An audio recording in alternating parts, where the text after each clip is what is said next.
What's up, guys? Late night crew doing another late night chill stream.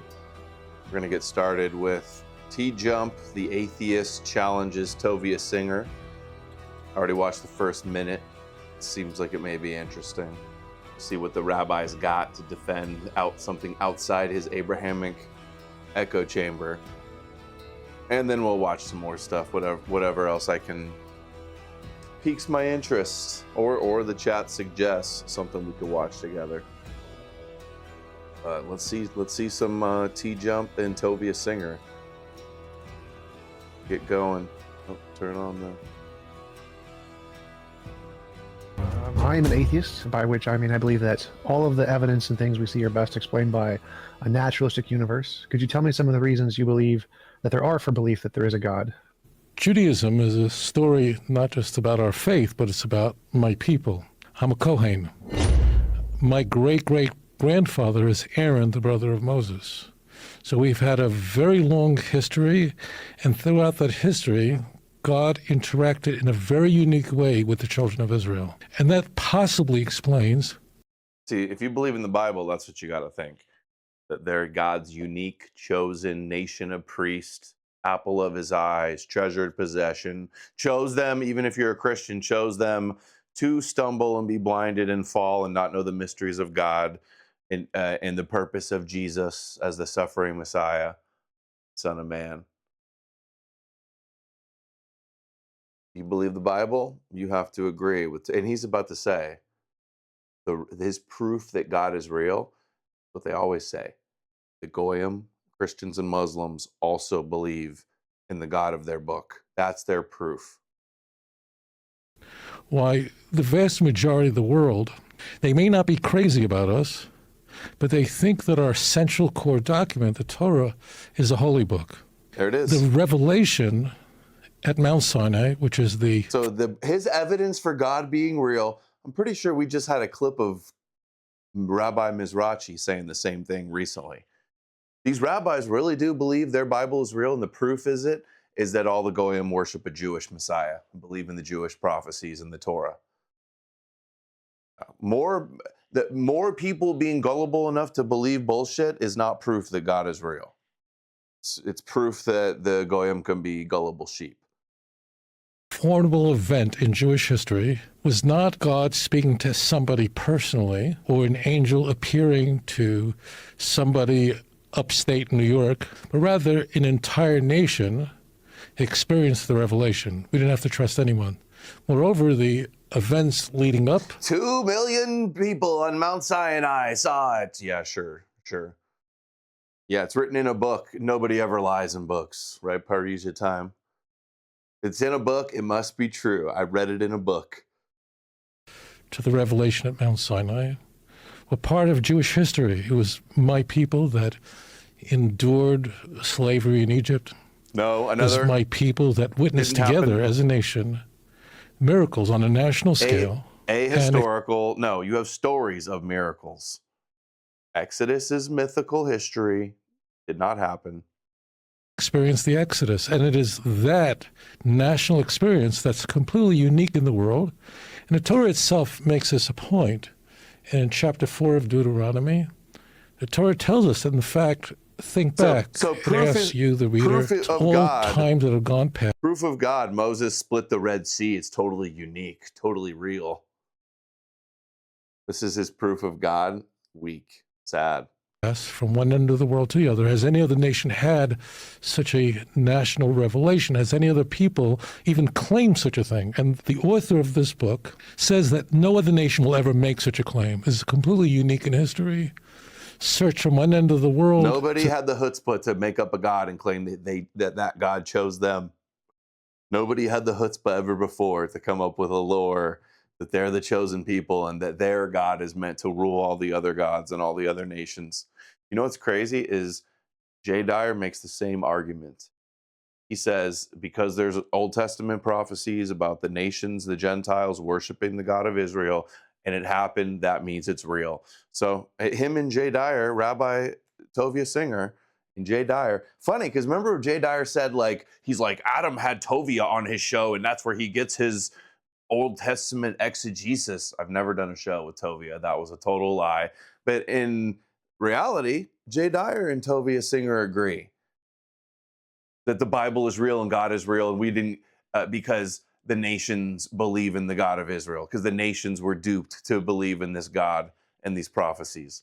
And they're in agreement that the only reason that we have any morals is because of this transcendental God of the Bible. In total agreement, while they call us rabbis. That's why he's Rabbi Dyer.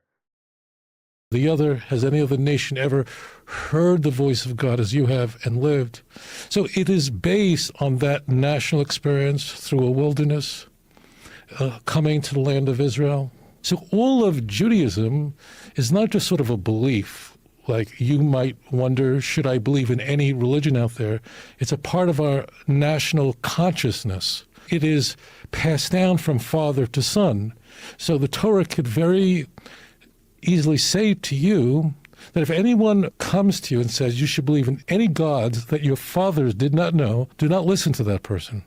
And it can make that claim. No other holy book can do that, because it's speaking to a nation of witnesses, Isaiah 43, verse 10. And therefore, the children of Israel called on to be a light to the world. We are told in this holy book about the events that will happen. Highly falsifiable claims are expressed in the Hebrew Bible. And here we are today, returned to Jerusalem.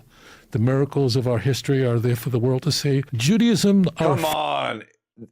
Yeah, if you're gullible and you're a Christian Zionist, the Jews have prophecies of returning from exile to their promised land, and they worked towards that and then finally achieved it. Oh, God is real. Proof God is real. Jews followed their agenda to return to the Holy Land. Wow. Self-fulfilling prophecy. No, it means God's real. It's like Jay Dyer. Oh, all the nations would believe in the God of Israel. They were pagan. That would be impossible, but it happened. God is real. Time sent $0 on the Abrahamic religions or political ideologies masquerading as religions to afford them the legal cover to infiltrate and subvert our. Yeah, and to make it be above criticism. Good point. Good point. This is so bad. This is the weakest shit ever. Faith is a part of our national reservoir, our national consciousness, our national experience, and that's the foundation of our faith. You mentioned that there was a claim that only Judaism made, that no other nation heard God or something along those lines. What do you mean by that? Because I think there are many nations who have claimed to have seen visions of gods. I mean, the most recent I've heard of was Christopher Columbus, when he came to Americas, asked the Native Americans to give him tributes and plants and things. And he said, if you don't do this, in 2 weeks' time, the moon will turn blood red and disappear.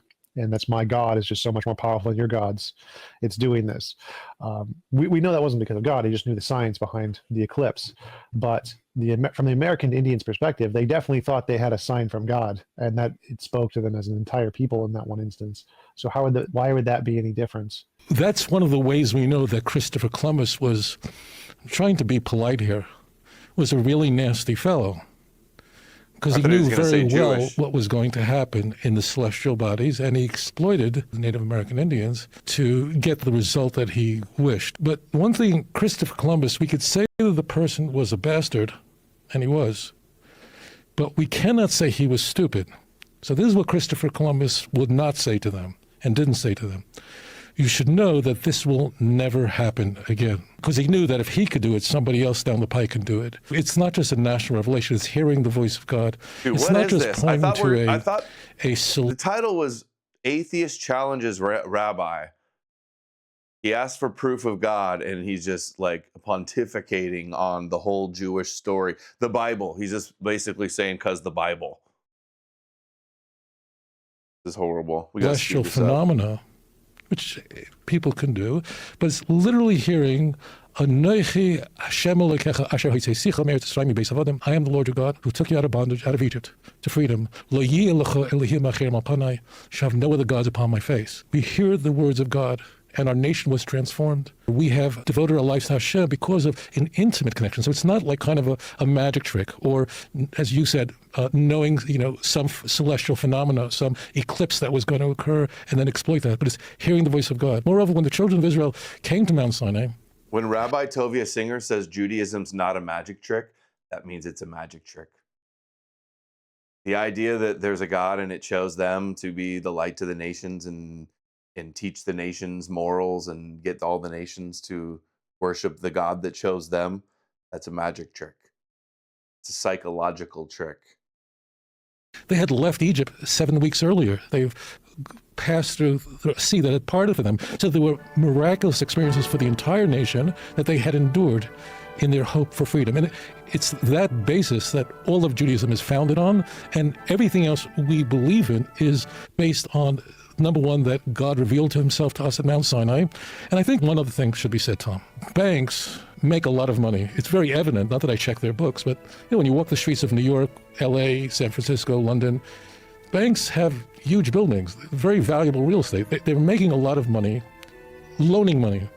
Right? If you can get, I don't know what the interest rate is, but if you can get the interest rate that banks can get, you'd be able to build buildings like that as well. Dude, this is the most Jewish analogy I've ever heard. Where is he taking this?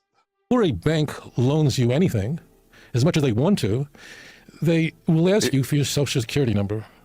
And then they're going to check your credit rate. He's answering the question, proof of God, and he's giving us a lesson in usury and banking. Right? And they want to make sure that you've paid the debts that you have made, the financial promises that you have made in the past, and based on that, they will then trust you, in a sense have faith, but a highly informed type of faith, that if Tom has paid all his credit card debts in the past, paid his car loans in the past, then we can trust you in the future. So there is another caveat to all of this. The God of Israel, he's made promises to us. And you'll notice something about the Jewish Bible. There isn't a lot of talk about heaven and hell that you find all over the Christian Bible, right? There's almost no mention of the afterlife in the entire corpus of the Jewish Scriptures. Why? Because it's unfalsifiable. You can't test it, right? You can't. The Christian Bible says you're going to burn in an eternal lake of fire constantly. You're going to go to hell if you don't believe. And Christians frequently tell co-religionists that if you don't maintain this belief, you're going to burn in hell. But you never hear Jews talk that way. Why? And it does work. It's a very successful method of scaring people, because people are frightened about what happens after you die. But you can't test it. So if you were God, Tom, and you were writing a holy book, and you wanted to convince people to commit to it, and you're really God, which means that you really can control the weather. If you're God, that'll be a minor miracle. If you're God, you really can control history. So here's what you would say if you're God. If you're God, you'd say, look, it's just going to stop raining, right? You're going to go into exile. How many years? 7 years. But I'm going to bring you back. Jeremiah chapter 20 contains scientific information that only now we know about in the last few decades. Imagine like a little caveat, I think. If for a moment that the Torah would just contain scientific information that only now we know about in the last few decades, imagine what that would mean. That would mean that for all of history, human history, no one would be able to test it out.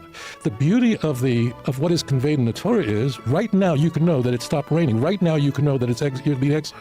Right now you should know that the Assyrian Empire will penetrate Jerusalem, or I'll protect Jerusalem. The Torah has an immediacy. The Torah is telling you that certain acts is a cancer for you. It is of no use to the smoker to be told about a phenomenon that he would only discover long after he's dead.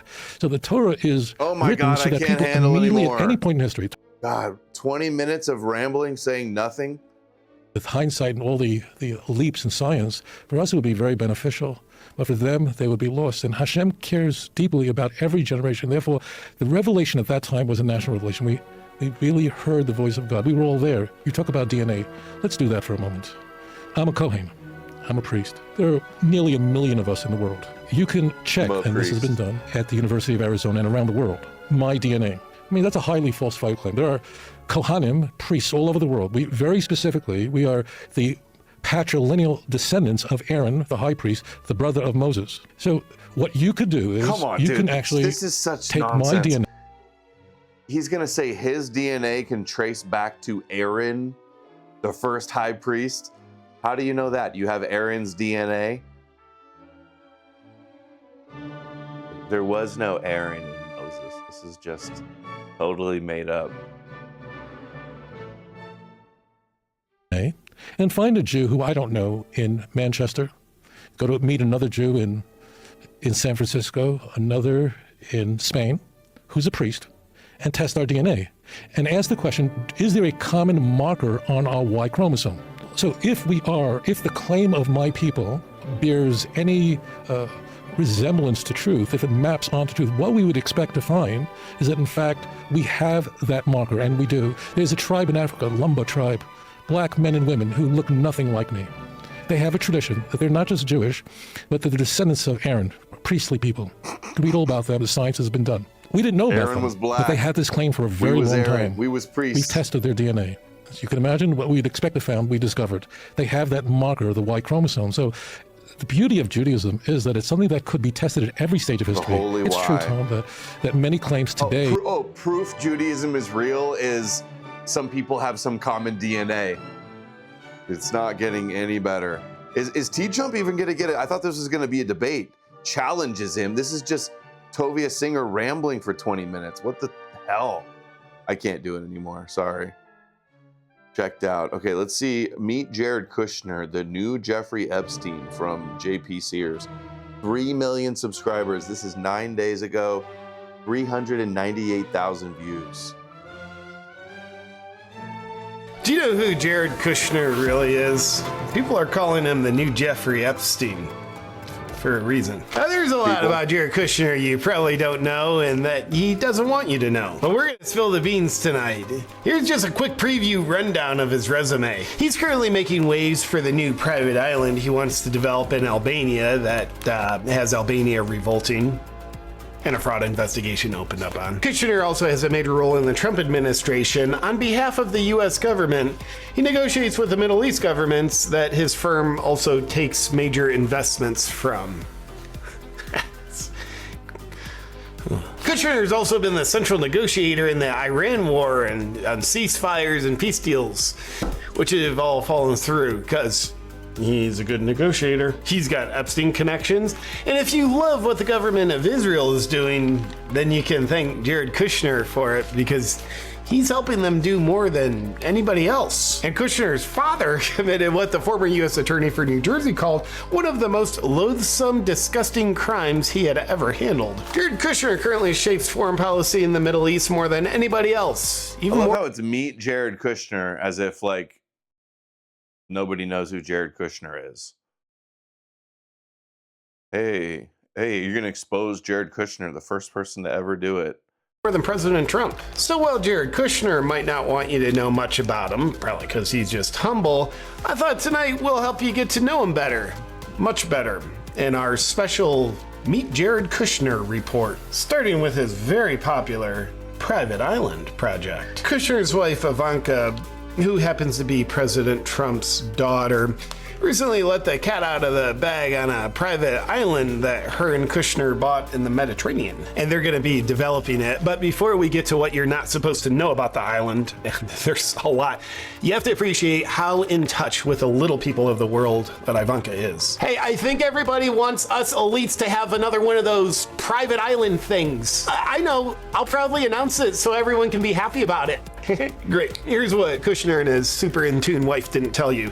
They discovered the island while on board Nat Rothschild's yacht. Yep, same Rothschilds who had Epstein as their main guy. Look at this email. And the Albanian island has 3,600 Cold War nuclear bunkers and miles of underground tunnels. They must have had the same architect as Epstein Island. Right after it was discovered, the deal for the island was also brokered with the Albanian Prime Minister. I don't get that. Does Epstein have bunkers on his island or tunnels? I've never heard that. On board the Rothschild's yacht yet again. Hold on. $1.4 billion resort on former Soviet submarine base, brokered aboard a Rothschild yacht, financed by Gulf sovereign wealth, surrounded by Epstein's social network. From some guy's Substack. And financed by Middle East money. Moving this along, once Ivana proudly announced the elite island plan, the people of Albania revolted and protest. They don't like it. You see, these little people, they were concerned because the island is protected in the Adriatic Coastal Reserve. It's like a wetland. And the Albanian government quietly changed the protection so the deal could happen. but the peasants didn't like that once they found out. And most unfortunate for Kushner, a corruption investigation has been opened on him and this deal. They're looking into the property fraud and fraudulent titles connected to the deal. In the meantime, Special Prosecution Office against Corruption and Organized Crime have freezed Kushner's dirty assets in the $4 billion resort fraud investigation. They hit a little red tape. Happens to the good guys all the time. Now, this is all child's play when you hear about the criminal achievements of Kushner's father. But may I remind you, this is all happening while Jared Kushner is currently working in a major role on behalf of the Trump administration for the American people. Let's hear more on that, shall we? Now, Kushner's role in the Trump administration is to control Trump, or special envoy of peace is what Trump likes to call Kushner's role. During his role in the Trump administration, Kushner has demonstrated his service to the American people by becoming a billionaire while Trump's in office. He's just a dedicated public servant. How does he serve the American people? For those of you at home, that would Satan seek to have all Americans, to have sex of America, worship, go. Here's another one we might watch a bit of. No-hide laws are real. They're in Congress. Elites are pushing them from vilify. 155,000 views a week ago. We'll see how his coverage is. That well, you might ask. Well, Kushner is in charge of policy in the Middle East, so he negotiates with those Middle East governments. While privately, Kushner operates his own investment firm, Affinity Partners, and his firm takes private investment money from those same governments. So in other words, he's receiving money from the Middle East governments that he's negotiating with. This just in! We'll get to what he's doing with Israel. Trust me, it's pretty f***ed. So stay tuned, but first, back to what I was talking about. Now, skeptics say that what Kushner is doing is exactly how bribes work. The other party gives you money, so you give them what they want in return. And while it's true that bribes work that way, it's also true that's how investing works. For example, the Saudi Crown Prince gave Kushner $2 billion of money. Not as a bribe to shape U.S. foreign policy the way the Saudis want it, but as an investment to get a return on his investment. That's the purpose of investing. Well, the only problem for Kushner is that those Middle East people don't get a return on their money. They just lose money. Here's what the House Oversight Report on Kushner said. We estimate that under the terms of Mr. Kushner's arrangement... I don't get this new Epstein thing. You know? It's like, sounds to me like they're building some type of... I mean, they are like in real estate.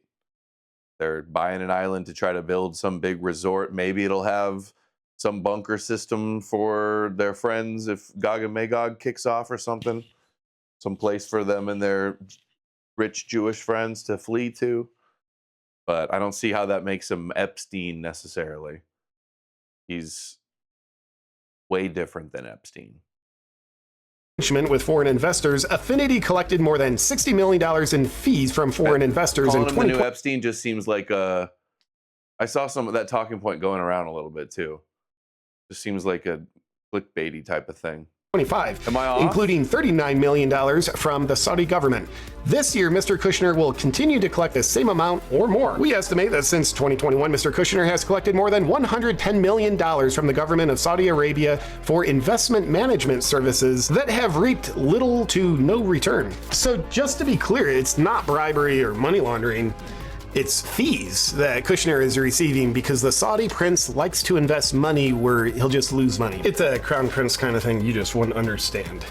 But in fact, the Saudis' investment advisors told him not to invest with Kushner due to excessive fees, his inexperience, the deal being riddled with PR risks, and Kushner's team being, quote-unquote, unsatisfactory in all aspects. That he would not be seeking any more foreign investment for his firm in order to eliminate conflicts of interest. He did the right thing, Jared Kushner, and instilled good values in him. During Trump's first term, Kushner brokered the Abraham Accords, which do nothing but support Israel in their expansionist agenda in the region. Well, Palestine is completely disregarded. And on that note, Kushner recently said that he wants to bring wealth, status, and power only to the countries that join the Abraham Accords, aka countries that pledge not to interfere with the Greater Israel Project. Dude, that is really supportive for Israel. That's what God wants. Kushner serving God. Kushner has talked about how he wants to turn Gaza into a profitable redevelopment zone, and his partner Israel has already did phase 1 of the project for him, the demolition. And through Affinity Partners, Kushner invests in Israeli companies. With his Zionist views, he believes Israel deserves unconditional support. 97.55% of the world happens to disagree. Oh, and there's this thing called the Iran War, where Kushner has been serving the Israeli interests rather well. You see, he's been a central part of all the ceasefire and peace deal negotiations in the war. And there's been a lot of them, because none of them have worked. So they do a lot. It just so happens that an ongoing war is what Israel wants. And that's what Kushner's negotiations have achieved. Oh, and another super small but fun fact about Kushner's enmeshment with Israel. Remember that private island resort with 3,600 underground bunkers and how that deal was brokered on the Rothschilds' yacht? Well, that's the same Rothschild family that financially backed the spread of Zionism in the late 19th century, helped establish the vision and implementation of Israel as a country, beginning in 1917 with the Balfour Declaration and the early capital, organizational backbone, land purchases, displacement of indigenous Palestinians, and the diplomatic door openers that made the Zionist project of Israel as a nation state come to fruition in 1948, aka that's what God wanted. So Kushner being intertwined with the Rothschilds is a significant. It's just the energy, the tone, the music. No-hide laws are real. They're in Congress. Elites are pushing them. Let's see some Brillium. Brillium's got Tourette's and is about the same. Goats and do demonic sacrifices. It's pretty quick, too. I wonder if we can speed him up to 1.25. Let's hear a Christian perspective on the no-hide laws in 2026. Uh-oh. Yeah. Damn it. Kitty's going to turn off my stream. No. Oh, my gosh. Kitty's. What is Satanism, for those of you at home? Would Satan seek to have all Americans, to have sects of America, worship goats and do demonic sacrifices and big Skyrim-esque rituals? No, because that's very obvious, and nobody would do that. The goal of Satan isn't to get you to worship him, it's to get you to follow him. It's to follow him and follow his example being a rejection of God as God presents himself, shows himself, and states himself. It's pride. Oh, come on. Oh, come on. So Satan doesn't mean you do rituals or even believe in Satan. It just means you're not an Orthodox Christian. Then you're satanic. Fuck you. Oh, worship my King of the Jews and believe in Jewish covenants in the Torah, or you're satanic, demonic, antichrist. Already off to a bad start with this reasoning. It's arrogance. It's the idea that one group is innately better, innately chosen over another. You think that. You think that Christians are the new chosen people. The narrative. See this? What's up with my hair, dude? Folks, welcome back to The Narrative with me, your host, Will Sexton, the host with the most and the most congressional recognition. Folks, with figures like Tucker Carlson, Ian Carroll, Candace Owens, all approaching Kabbalic concepts, it seems that Kabbalah, Hasidic, and just generally Jewish ideas are becoming a bit of a fascination, especially as we're discussing this looming war with Iran. And it makes sense. I mean, this war from the very start has been spoken about with very specifically theological language. I mean, we've talked before about how it's not a coincidence that the initial strikes of Israel versus Iran were conducted on Purim, a Jewish holiday dedicated to the desecration and victory over enemies. And more people are realizing that the people in charge in our society are less secular than we'd like to think. Now, I've done videos on Kabbalah. I've talked about these sort of harder occult concepts, but something that I've yet to see people talk about is arguably the most important and one of the most broad-reaching concepts to date. That being the contents and... Wait, did he just say nobody's talking about Noahide laws? He's going to pretend like this hasn't been a big topic for years? Talk about is arguably the most important and one of the most broad-reaching concepts to date. That being the contents and specific goal we'd like to think. Now, I've done videos on Kabbalah. I've talked about these sort of harder occult concepts, but something that I've yet to see people talk about is arguably the most important. Yet to see people talk about?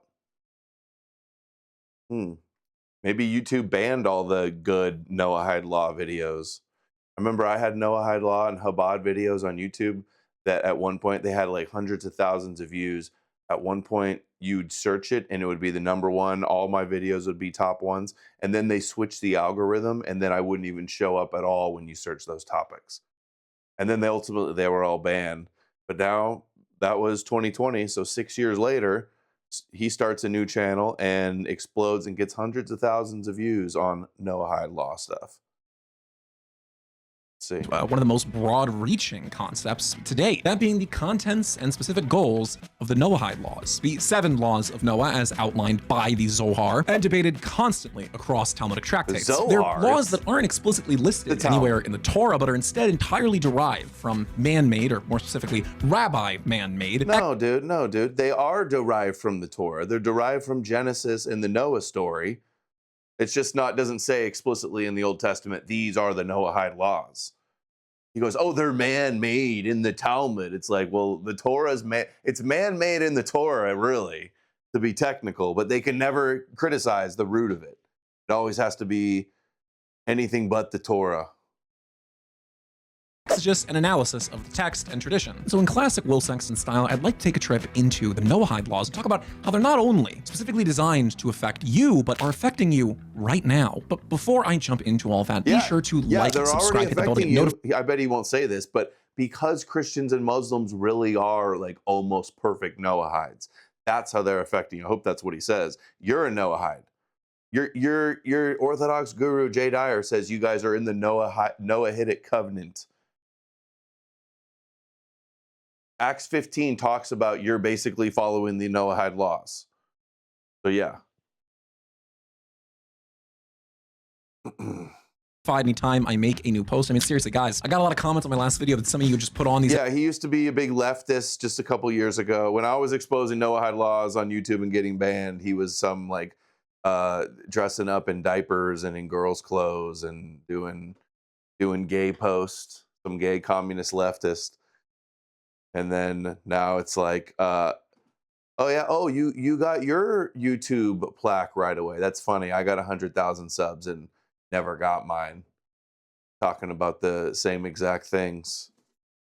Episodes. That's like a little deep dive to have in the background. If you're watching this like that, I want you to put aside, maybe you're playing Civ, maybe you're playing Sims, you're knee deep in a Hearts of Iron game. Just pause for a moment, hit like, hit subscribe, hit comment. You know, if you're driving, okay, actually don't do it if you're driving. Maybe pull over, do all that. But folks, let's peel back the layers of our current government, spirituality, and the role of faith in an otherwise secular government and start to discuss the origins of the Noahide laws. The origins?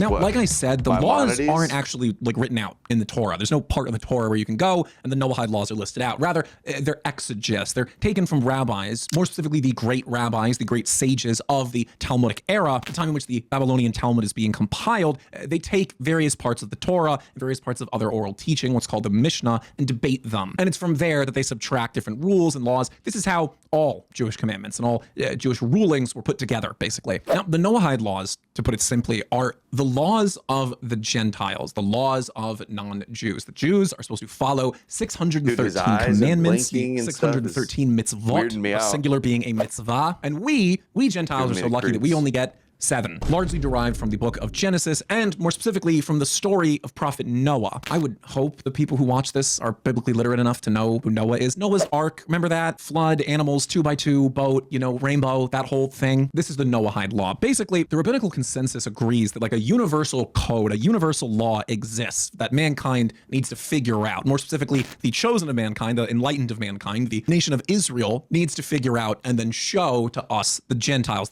This is how the Noahide laws were put together. Is they basically said, okay, there must be some kind of natural law that all human beings have to follow. So we should synthesize that down and then bring that to all the non-Jews, and then they can follow that, and then, you know, the world will be at peace. Now, the definitive rabbinical formulation of these beliefs comes specifically from Sanhedrin 56. That's a tractate in the Talmud. I'm not going to fully break it down. It's very long and not very interesting, but it's basically a debate about what obligations that Gentiles have, that Jews very clearly, because of the actually listed commandments, have obligations before God. But if there's only one God, then Jewish religion is the only valid. That sounds like BS to me.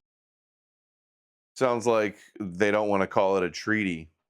We played the clip today on the stream of Mark Levin like kvetching about some treaty in 2/3 of Congress or something. So maybe that's why they're calling it a memo of understanding. One according to their worldview, then that must mean that we have something to do. There's got to be some kind of something for us. And thus, the Noahide laws are born. And we'll get into what they mean in a little bit. From 200 to 500 AD, this is when these things are being written. Okay, this is when the religion of Judaism, like Orthodox Judaism as we understand it, is being created, is from this period of time. A lot of people don't realize that, yes, it actually formed at that time. It's part of their belief that this is like an eternal religion that the Israelites followed, but that's their belief, okay? And they have their justification. Come on, dude. This is just cope. This is just Christian cope right now. Oh, it's not the same religion as before. It's just like totally new. It's like, yeah, the religion gradually evolved. Still the same religion. Still the same religion with just new additions. This is just Christian coping right now. No other purpose of even saying something like this but then to throw out a Christian cope. For believing that, and that's fine, they can believe that, but let's note it's a belief. Like the actual, if you took someone from ancient Israel and put them in a modern day synagogue, they wouldn't know what's going on. Something that's a consensus among any credible historian. Now, where this becomes important is with the introduction much later, a very important figure. Well, they would recognize, oh, they're believing the Torah. Oh, they read the Torah, interpreted some new things. Like that's all it would be. None of that was even like, that was all just like opinion, Christian opinion, that he injected for no other reason than to try to be like sweep old Jews good, new Jews bad.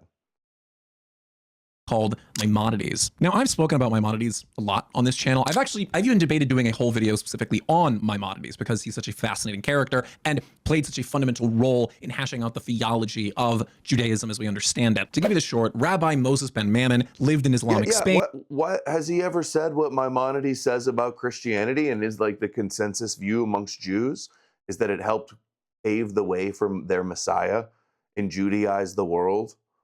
And turn the nations from their pagan idol worship? Yeah, are you going to tell us that? No, probably not. Or he'll put some crazy cope spin on it or something. And then moved to Islamic Egypt, alive during basically the 12th century. He's like a very, very important rabbi who puts together a book called the Mishnah Torah. Now, what the Mishnah Torah is it's basically the Talmud gets written, which is a series of debates and legal codes and all sorts of whatever. Mishnah Torah comes, he makes a definitive list. Okay, out of all those debates, here's what's law, here's what isn't law, here's what's questioned, and here's my argument for it. And so while Talmud is still studied and debated and discussed and theorized today, the vast majority of Jewish practices come from Mishnah Torah. They come from this book because it's the most comprehensive and like put together compilation of these ideas. Maimonides, he's the one who specifically turns this concept of Judaism for Gentiles into 7 official rules, and thus dubs them the name the Noahide Laws. I'll give you a quote here from Maimonides about the formation of the Noahide Laws. Anyone who accepts upon himself and carefully observes the 7 commandments is of the righteous of the nations of the world and has a share in the world to come. This applies only when he accepts them and observes them, because the Holy One, blessed be he, commanded them in the Torah. But if he observes them due to intellectual conviction, he is not a ger toshav, nor the righteous of the nations. What needs to be noted there is a very important distinction that he makes. See, Maimonides argues that the Noahide laws need to be followed by the Gentiles for them to be following the path of God. But he makes a distinction that's very important. He specifically says that they have to know what they're doing, that if one follows the Noahide laws by accident, like he just does the things that the Noahide laws says, but has never heard of this concept, it doesn't count. He doesn't get to be Hasid Omat HaOlam, a righteous Gentile, that being a Gentile who follows and serves the nation of Israel. And remember that word, because that phrase, Hasid Rabbis Omat always HaOlam, say this. He didn't. I don't like the way he described it, now, though. Oh, thank you, Da Vinci. Davin Sinau sent $10. The only way to stop this is to get everyone to stop believing in no other extreme actions would. Yeah. You want to oppose the Noahide laws? You oppose the Torah. Just the Talmud, while you're still endorsing Christianity, is not going to cut it. What he was explaining right there, the rabbis will always say that a Gentile is only properly following the Noahide laws if they're doing it not because they're common sense or just because they think it's the right thing to do. No, because God says so, because it's commanded, because it's their obligations that the rabbis told them about. They must follow them because God said so. Some weird, like, power tripping type of thing. Concept itself largely dies. Okay, Christian monarchies are reigning in Europe. All this time goes by. No one's really thinking about the Noahide laws. Okay, there's like bigger stuff on their plate. All that stuff happens, you know, Eastern Europe. It's just like a lot of stuff. Lots going on. Okay, they got a lot going on. It eventually gets revived at a very important time. And let me add, it gets revived at a time in which arguably the most important of the Gentile nations, America, is beginning to lose its original religion, Christianity. A time in which we are increasingly more and more secularizing, and so there's now a space for new faith. There's a space for new spirituality. No, dude, this is such bullshit. Such trash coverage. Dude, they are recruiting Christians to be Noahides, not the secular people. Secularists aren't becoming Noahides. It's exclusively Christians becoming Noahides. And they don't view atheists and secular people as Noahides. They believe Christians as Noahides. I had a feeling he was going to do this. When you get a Christian exposing things in Judaism, they put all this Christian twist on it and get it all wrong every time. There's Need More Amalek in the chat. What's up, dude? Now you see why I was crashing out when I saw this. You see this?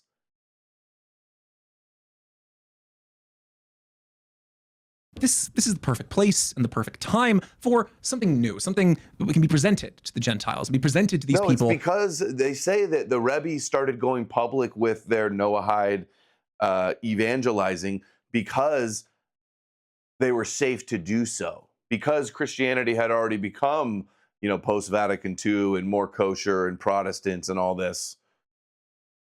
They felt safe in doing so with their Noahide law, revealing the Noahide law, revealing that Christianity is Noahide. Without a faith, something that has long been his desire. I'm speaking, of course, and alluding this conversation to where all roads in modern politics seem to lead. All right? they want to do is undermine the Trinity, and the Christians are Noahide. He's turning it into like, oh, it's because we're secular. Now we're becoming Noahide. Wrong. Completely wrong. One Rabbi Menachem Mendel Schneerson. Folks, after checking my demographic info on analytics, I discovered that my average viewer age and gender allows for this kind of sponsorship. I was contacted about it and immediately said yes. The following is easily my favorite ad read. Who's he sponsored by? Dick Pills Baby. We're doing a dick ad. That's right, folks. Today's video is sponsored by Rougiette Ready. Listen, everybody loves a good formula. Sildenafil, tadalafil, and apomorphine, which hits the arousal signals in your brain alongside your code Vrillium for 20% off your first is Rebbe Schneerson. And Rebbe Schneerson basically brings them back from the dead and turns them from this like obscure Mishnah Torah concept into a full-blown new religious movement. This is because under his leadership in Chabad Lubavitch, something that the founders had an affinity for Rome, not primary sources. I know.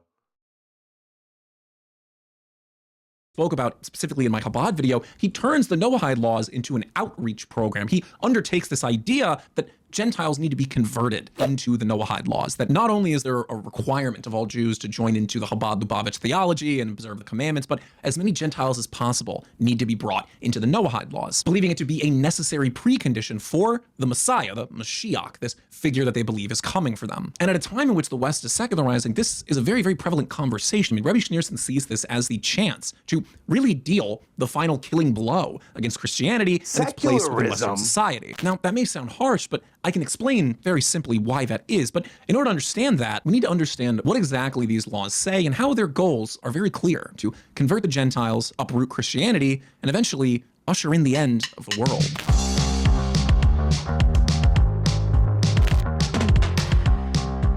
Now, the laws are prohibitions of the following: avodah zarah, idol worship. Gentiles may not worship false gods. Birkat Hashem, cursing or blaspheming of God, who they call Hashem. Shefechat damim, the killing of innocents. It's prohibited to kill innocent people. It's funny because like the idea of being opposed to idol worship isn't like a Talmudic thing. Yahweh being opposed to idol worship is all throughout the Old Testament. And Christians adopt this no blasphemy, no idol worship as well. Like basically the 10 commandments: no blasphemy, no idol worship, worship the one true God. And that's what Christians enforce and promote as well.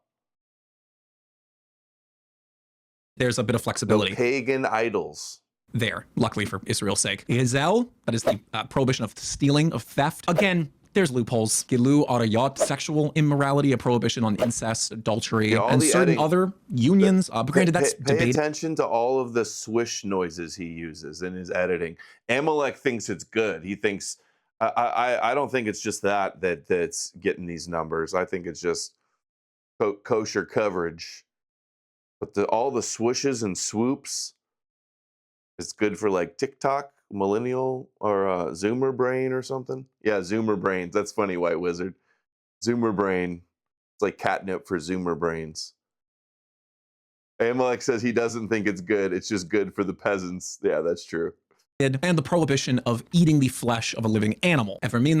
All of these don't seem that bad. I know that, this video, it seems like I'm leading up to like a very sinister thing, and the beliefs actually don't sound that crazy, right? They sound very positive. I mean, don't kill innocent people, don't steal. Yeah, I mean, these are all Amalek is very basic things, right? I mean, nobody really has a monopoly on piety, and this just sounds like basic piety, right? Well, it's that line that made this very easy to sell, and it's that line that makes this so nefarious. Because see, the bombshell truth here that needs to be understood is that Christianity, the Christians, Nazarim in Hebrew, are definitively considered avodah zarah, idol worship. They firmly believe that Christianity is paganism, it's idolatry. This is because Christianity obviously believes in the Trinity of Jesus Christ as the Son of God and as the living God, as the triune God, one in essence, three in persons. And this plays into a bigger theme of the Orthodox Jewish disdain for Christianity. I mean, so much so that under rabbinic law, they're not even allowed to say Jesus Christ. Like it's considered an offense to say it because you're not supposed to call upon the names of idols, of what they call fake gods. You actually might have seen this clip of my favorite self-incriminating Rabbi Joseph Mizrahi. I always wonder how dumb this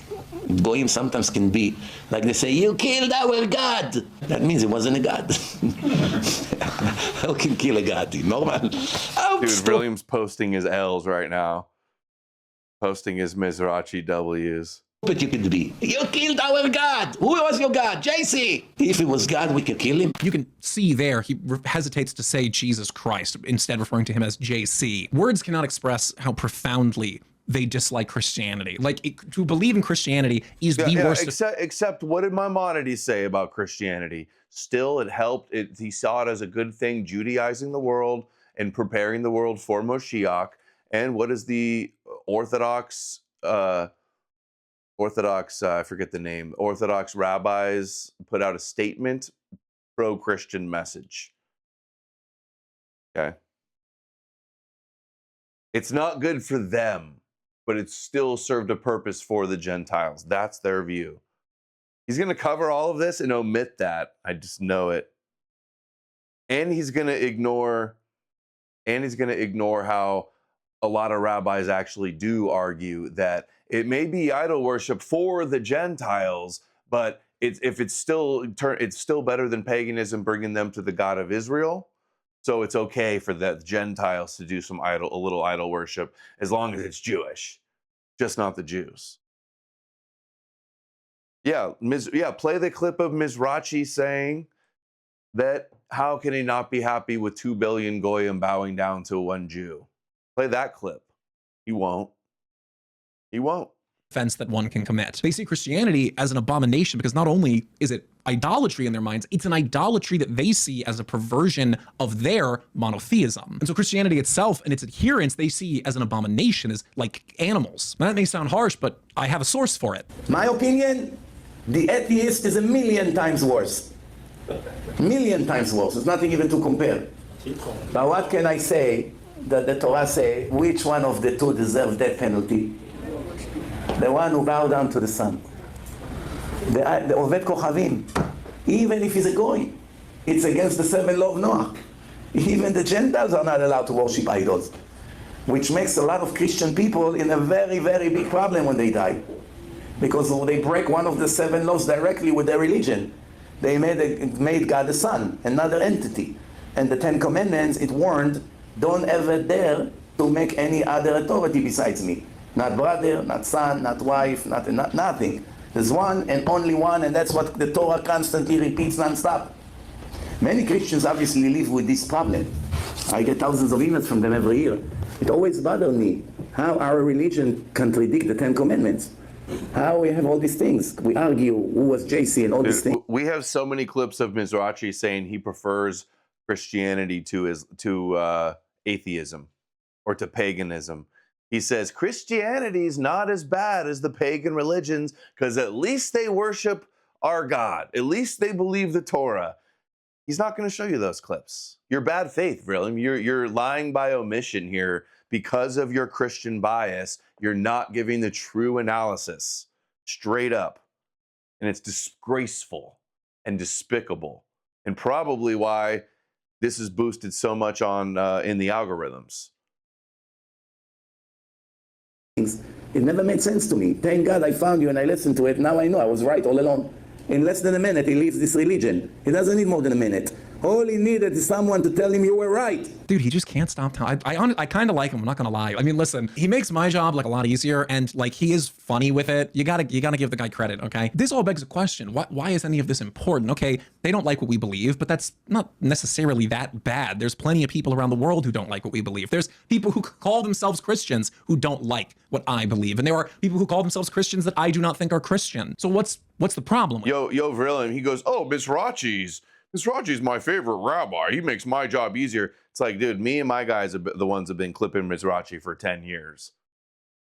You ever watched any rabbis and clipped up in your life, or you just saw the compilations we made? Look at this. Oh.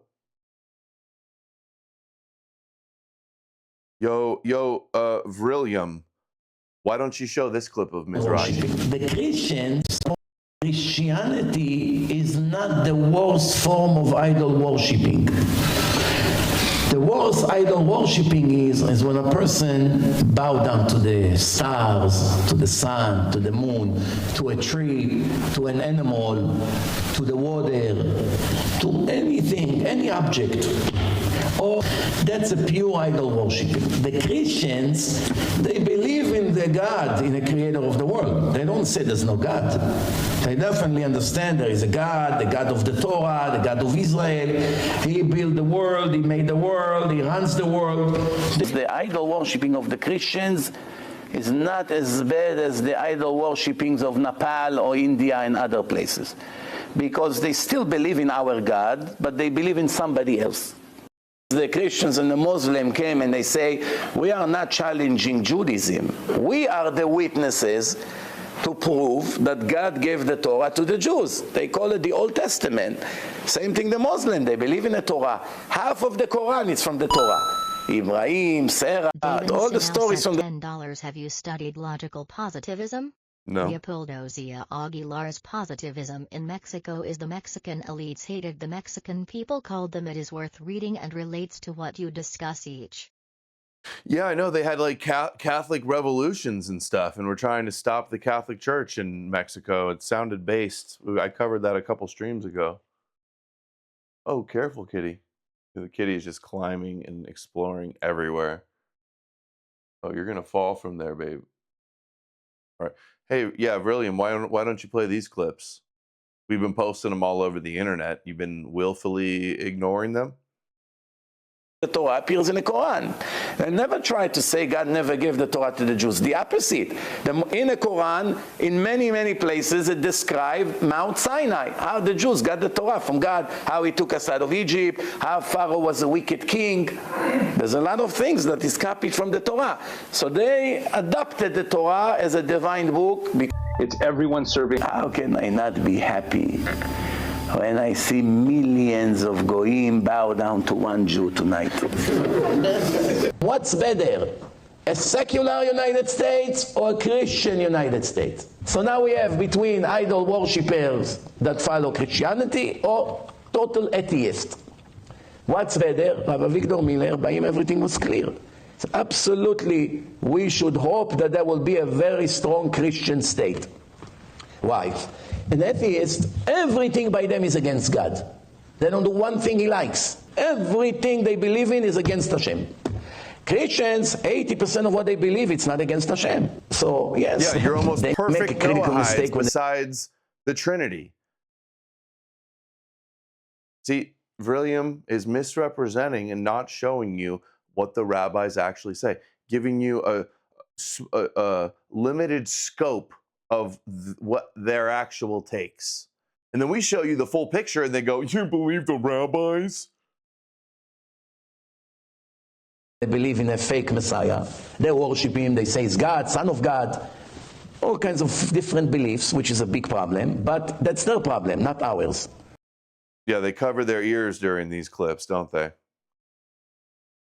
And look, we can keep going too. Look, I made these clips. This compilation here. Christianity and Islam have a positive function in weaning.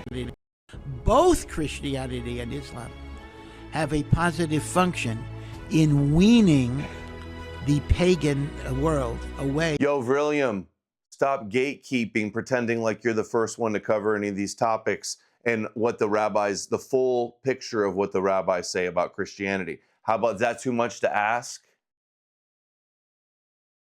From paganism. Jesus Christ is the instrument of God to bring the good news to the world. He's the instrument of God to bring the pagans out of paganism and into faith in one God. That's the work of Jesus Christ. Let's take pagans and to turn them into B'nai Noach, into people, moral, righteous Gentiles. For the Gentile world. See, the Jews actually think you're Noahides, and that your idol worship is okay.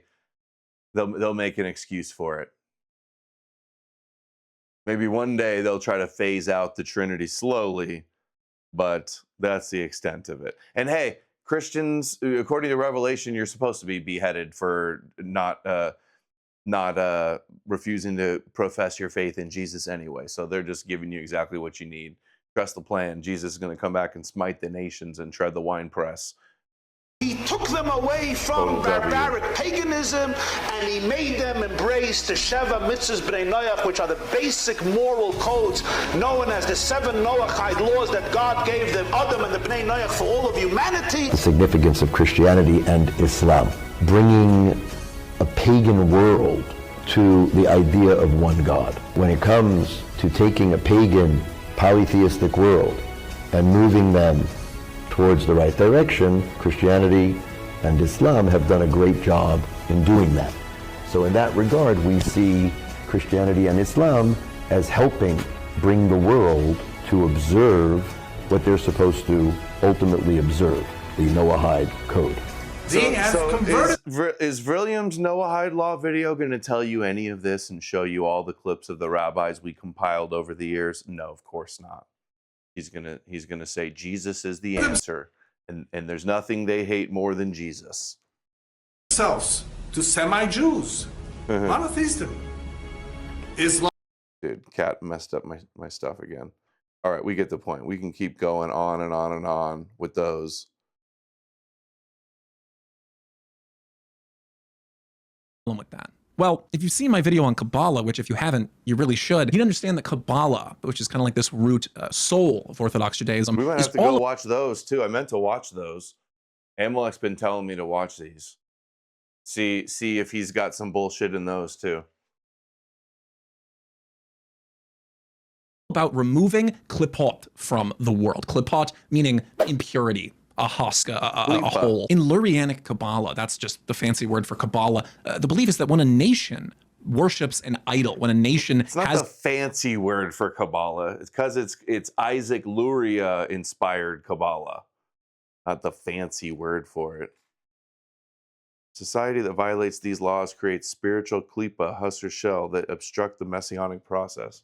A god, but it's not the God of the Torah in their minds. The nation itself becomes a klipot. The whole thing, all of its people, its land, it becomes a spiritual impurity on the face of the earth. And if Kabbalah is all about removing those, are you starting to get what I'm getting at here? In Chabad theology specifically, the Noahide laws are listed out not just as a ethical code or an ideal code for Gentiles, but as a literal necessity that in order for the world to be fixed, for all of the klipot of the world to be removed, the nations that believe in Christianity, which is a fake religion in their minds, it's idolatry, it needs to be removed. That in order for the final stages of their beliefs to come true, all impurity must be removed. And so this framing is essential to understanding why Chabad is so interested in getting us to believe in the Noahide laws. The fact that our country... Yeah, and they interpret that as Esau and Ishmael, Christianity and Islam, as the klipa, as the husk that conceals and protects their divine sparks of light.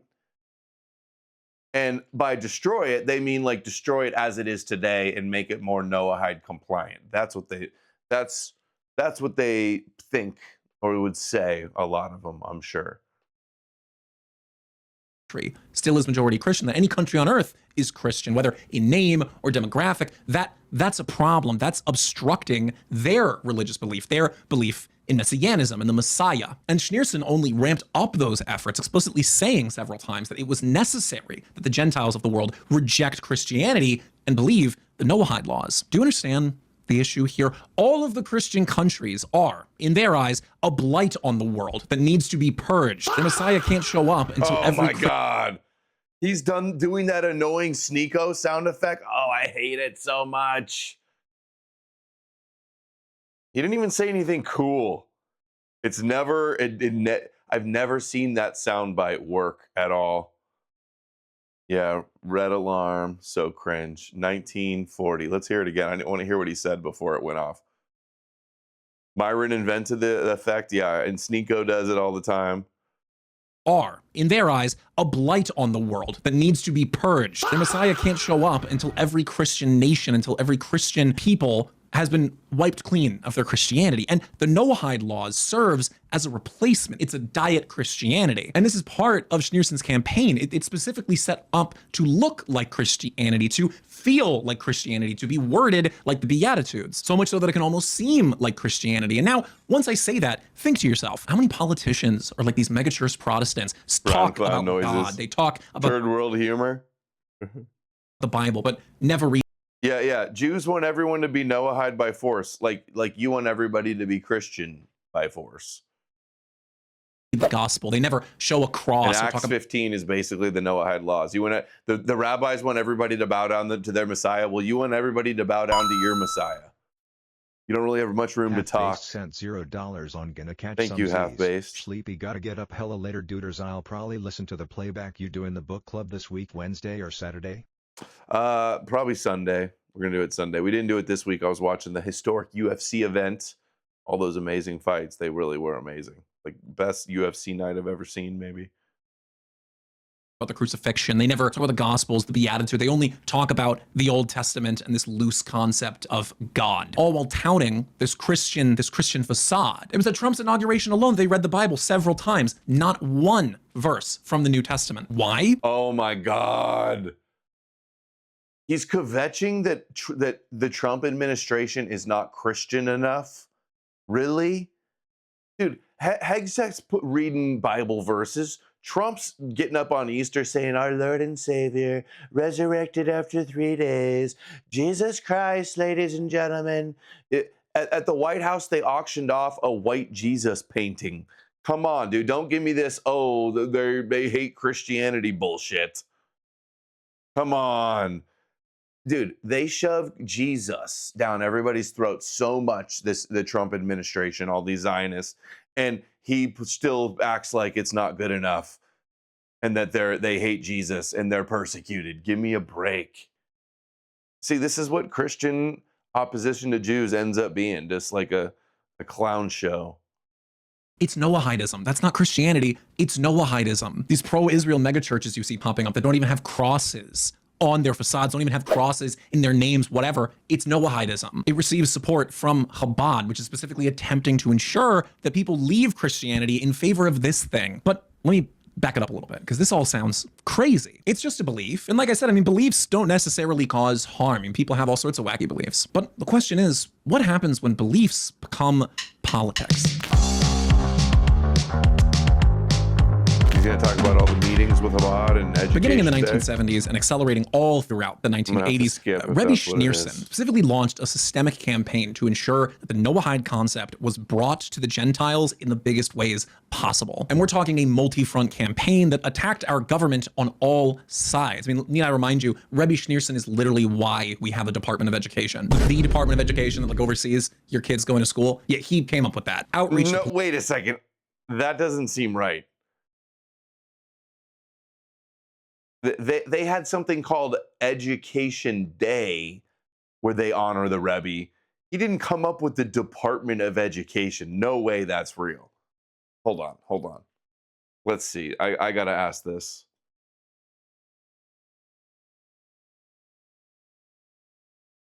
When was the Department of Education formed? The U.S. Department of Education was formed on October 17th, 1979. When President Jimmy Carter signed it into law.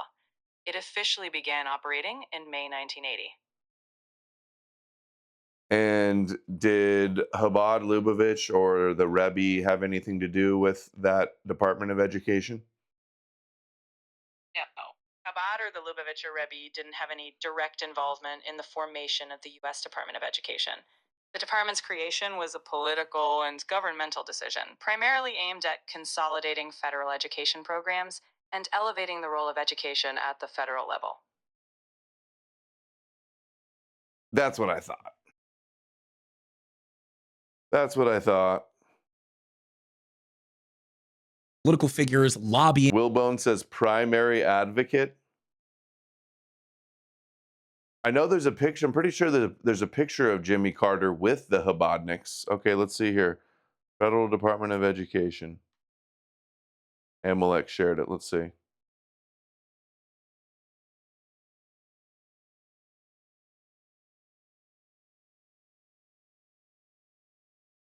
Excerpt from a letter by the Rebbe in support of the proposed creation of special department.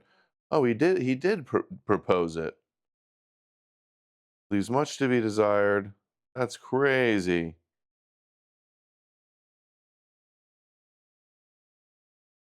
Dude, he was really trying to get in all of the education. Dude, that is sinister. I trust you will also agree that such an enormous effort. He's like, let's consolidate all of the education of the young Goyim children and teach them Noahide laws. Yeah. ChatGPT was wrong. I should press her.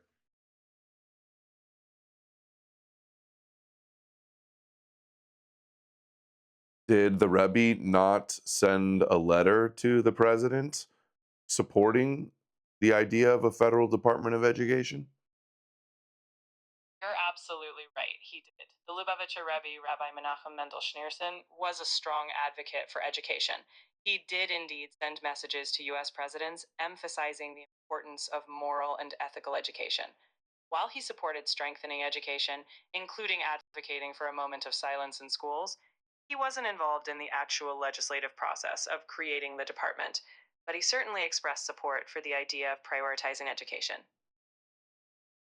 He wrote, in my view, a separate, adequately funded cabinet-level Department of Education, subject to legislative safeguards to ensure that a traditional primacy of states and localities won't be jeopardized. Yes, that's a real statement from the Rebbe. He was quite thoughtful about balancing federal involvement in education with local control. His support came with the caveat that states and localities should retain their traditional authority. So while he encouraged moral and ethical education, he advocated for a careful balance between federal and local roles. So when I asked you if the Rebbe played a role in it and you said no, you were wrong. You lied to me. I can see why it might feel that way, and I'm sorry if that came across as dismissive. I didn't mean to mislead you. My first answer focused on direct involvement in forming the department itself. But you're absolutely right that the Rebbe did express support and offer his perspective through letters. I'll be more careful to distinguish those nuances going forward. I would appreciate that. Thank you. All right. Whoa. You okay, kitty? Thank you for that, Amalek.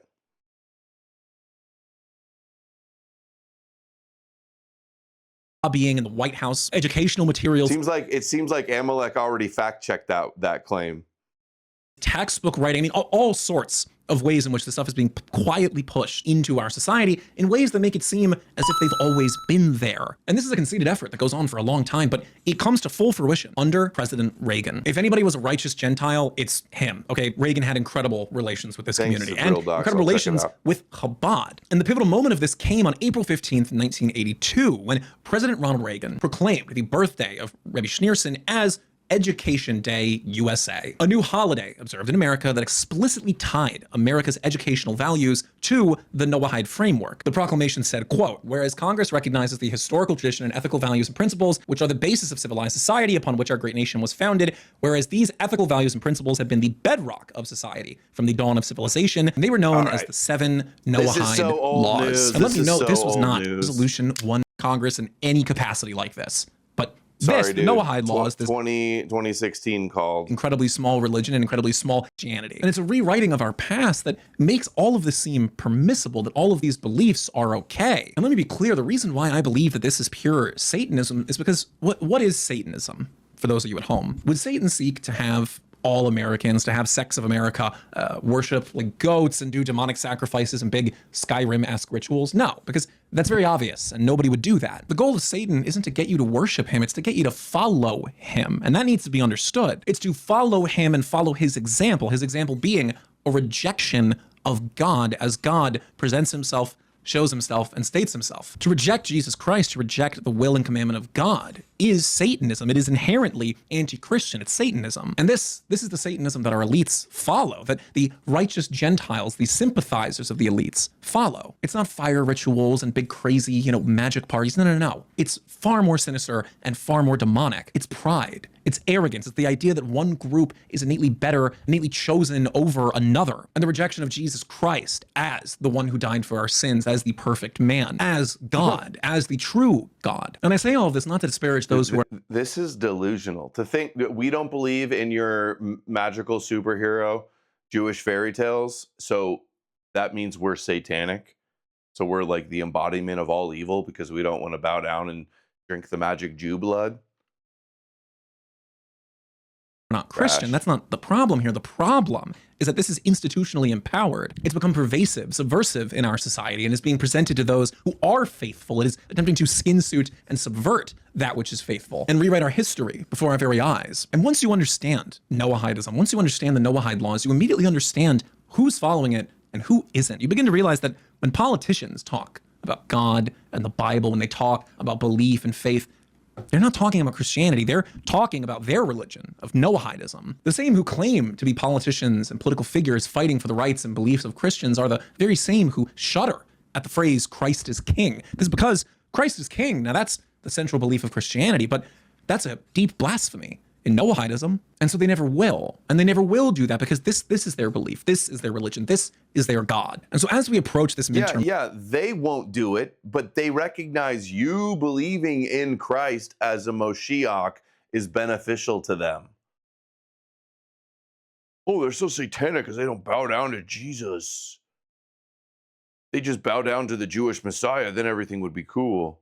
Season, and the messaging is ramped up. 1 million Bibles are pulled out and 1 million shilling messages are given to you saying that this person is a true defender of faith and of righteousness, of liberty and the desire to serve God. Test them, understand them, and know exactly who they're following and what they mean when they say God. But folks, that's going to do it for us today on this episode of The Narrative. I hope you enjoyed. If you did, be sure to like, subscribe, hit the bell to get notified anytime I make a new post. Folks, as I always say, stay aware and be sure to pray and remember that there are terrible forces at work here, that this is the face of Satanism. This is the face of satanic belief, whose goal is to come to you, whose goal is to convert you, and whose goal is backed institutionally by trillions of dollars and the full weight of the American government. If you'd like to know more about Kabbalah, about these concepts, be sure to check out the channel and my other videos on the topic. People seem to love them, so please, if you haven't seen them, go check them out. And as always, subscribe to the second channel, my podcast channel. All right, I want to watch some of his other Kabbalah videos, but that'll have to be another night. I can't handle any more of that. We need some common sense now.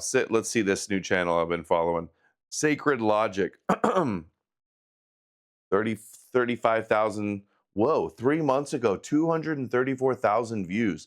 6 irrefutable proofs Jesus never existed. I watched another one of this channel's videos about, I think it was like 10 reasons Paul invented Jesus or something like that. No, William's not on drugs. He might be on drugs also, but he's high on Jesus. He's got Tourette's. Imagine for a moment that the figure at the very center of Western faith, the man millions pray to every single day, the person whose image hangs on walls, whose name is whispered in desperation and shouted in triumph, may never have walked the earth at all. Imagine that the Jesus you were told loved you, died for you, and rose again might be nothing more than a carefully crafted idea. And now, ask yourself why the most powerful institution in history, the very church that built its authority on his existence, has fought for centuries to silence every trace of doubt. This is not just about faith. This is about truth. And the No, AC, I haven't followed Brother Paul's Antichrist 45 channel lately. I should go get caught up on that. Maybe we can do that after this. I don't know. It's already kind of late. truth is devastating, because the first irrefutable proof that sent $5 is it true the serpent in Genesis was not Satan? I was taught it was as a. It doesn't say that it is in Genesis. Doesn't call him Satan. So yeah, they say that was like a later connection. that Jesus never existed is hidden in the silence of history itself. For if Jesus truly lived in the time we are told, during the reign of Tiberius, walking through Galilee, Jerusalem, and the Roman world, performing miracles, drawing crowds, raising the dead, defying authorities, why do the records of that very era say nothing about him? Think about it. Rome was obsessed with record-keeping. Roman officials documented everything from tax records to minor rebellions, from eclipses to famines. And yet there is not a single contemporary Roman record mentioning a man named Jesus performing wonders or leading masses. How can the greatest miracle worker in history be invisible to the historians of his own century? Some may point to Josephus, a Jewish historian, but even scholars within the church admit his famous passage about Jesus is a later Christian interpolation, a forgery inserted into his writings long after he was dead. So again, where are the genuine accounts? Why does Philo of Alexandria, a Jewish philosopher living in Jerusalem at the very time Jesus was said to be teaching, who wrote extensively on Jewish customs, teachers, and conflicts, never mention him even once? How could Philo overlook the man who supposedly overturned the temple tables, caused uproar among priests, and had thousands of followers? The silence is deafening. It is not that references to Jesus were lost, it is that they were never there to begin with. And this absence is not trivial, it is crushing. Because if the man himself did not leave a trace, then everything that followed is a construction, a carefully engineered myth. And here is where the first reflection hits you. If Jesus were real, would not his name thunder across the writings of Tacitus, Seneca, or Pliny the Elder? Yet they are silent. Would not Jewish rabbis in the first century debate his teachings endlessly, but they are silent? And would not just for anybody that's dumb and ignorant, he's not saying, because people claim that Tacitus writes about Chrestus. So this guy is arguing from the standpoint that Chrestus is not the Jesus, it's somebody different, some other Jewish rebel that was in Rome. Jesus wasn't in Rome. There's other reasons that Chrestus was a common name too. I don't think Tacitus is writing about Jesus, and it was so late anyway. But just for people to go, oh, this guy's wrong, Tacitus and Josephus does write about Jesus. No, Josephus is an interpolation by Christians, and Tacitus is about Chrestus. I did a stream recently where we got deep into the Chrestus stuff. Forgot who that was with. Maybe Amalek. Governors who supposedly condemned him leave notes or letters, but they are silent. What does this tell you? It tells you that the greatest man who ever lived according to faith never appeared in the pages of history according to fact. And if he never appeared in the pages of history, the only conclusion is that he never appeared in life. You have been told that absence of evidence is not evidence of absence, but when an entire century of meticulous historians, governors, philosophers, and poets all fail to mention the most controversial figure of the era, the absence becomes damning. It is not silence. Eru, it's been a while, Eru. Thank you. Yeah, never been tried. No real Christian. Yeah, we're dealing with these not real Jews and these not real Christians. Giving real Judaism and real Torah Jews a bad name, and all these modern day Jews aren't like the based old Jews. I'm so sick of all the copes. Look at this. Did Jesus really exist? Cold Reason, 26,000 views 9 months ago. We might watch that after. It is a void screaming at us to wake up. The church has long known this, which is why they scramble to hold on to scraps of supposed evidence, because without these scraps, the entire edifice crumbles. But scraps cannot build a man, scraps cannot resurrect a savior, and scraps cannot explain why the very century of his supposed life is void of him. Ask yourself why the Gospels were written decades after his death by anonymous hands.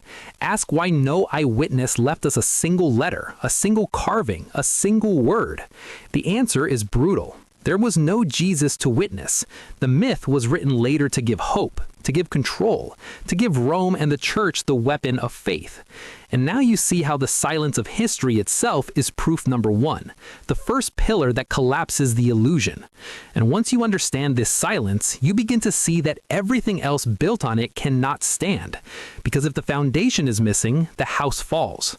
The church knows this, scholars know this, and now you know it too. And if you are still not shaken, ask yourself again, how can billions believe in someone whom history itself forgot? The truth is, history did not forget him. History never knew him, and that changes everything.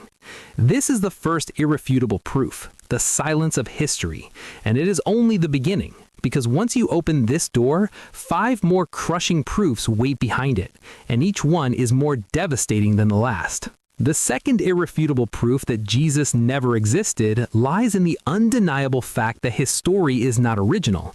It is borrowed, recycled, and repackaged from myths far older than Christianity. And once you begin to compare the so-called life of Jesus with the lives of ancient gods and saviors, the illusion starts to collapse in your hands.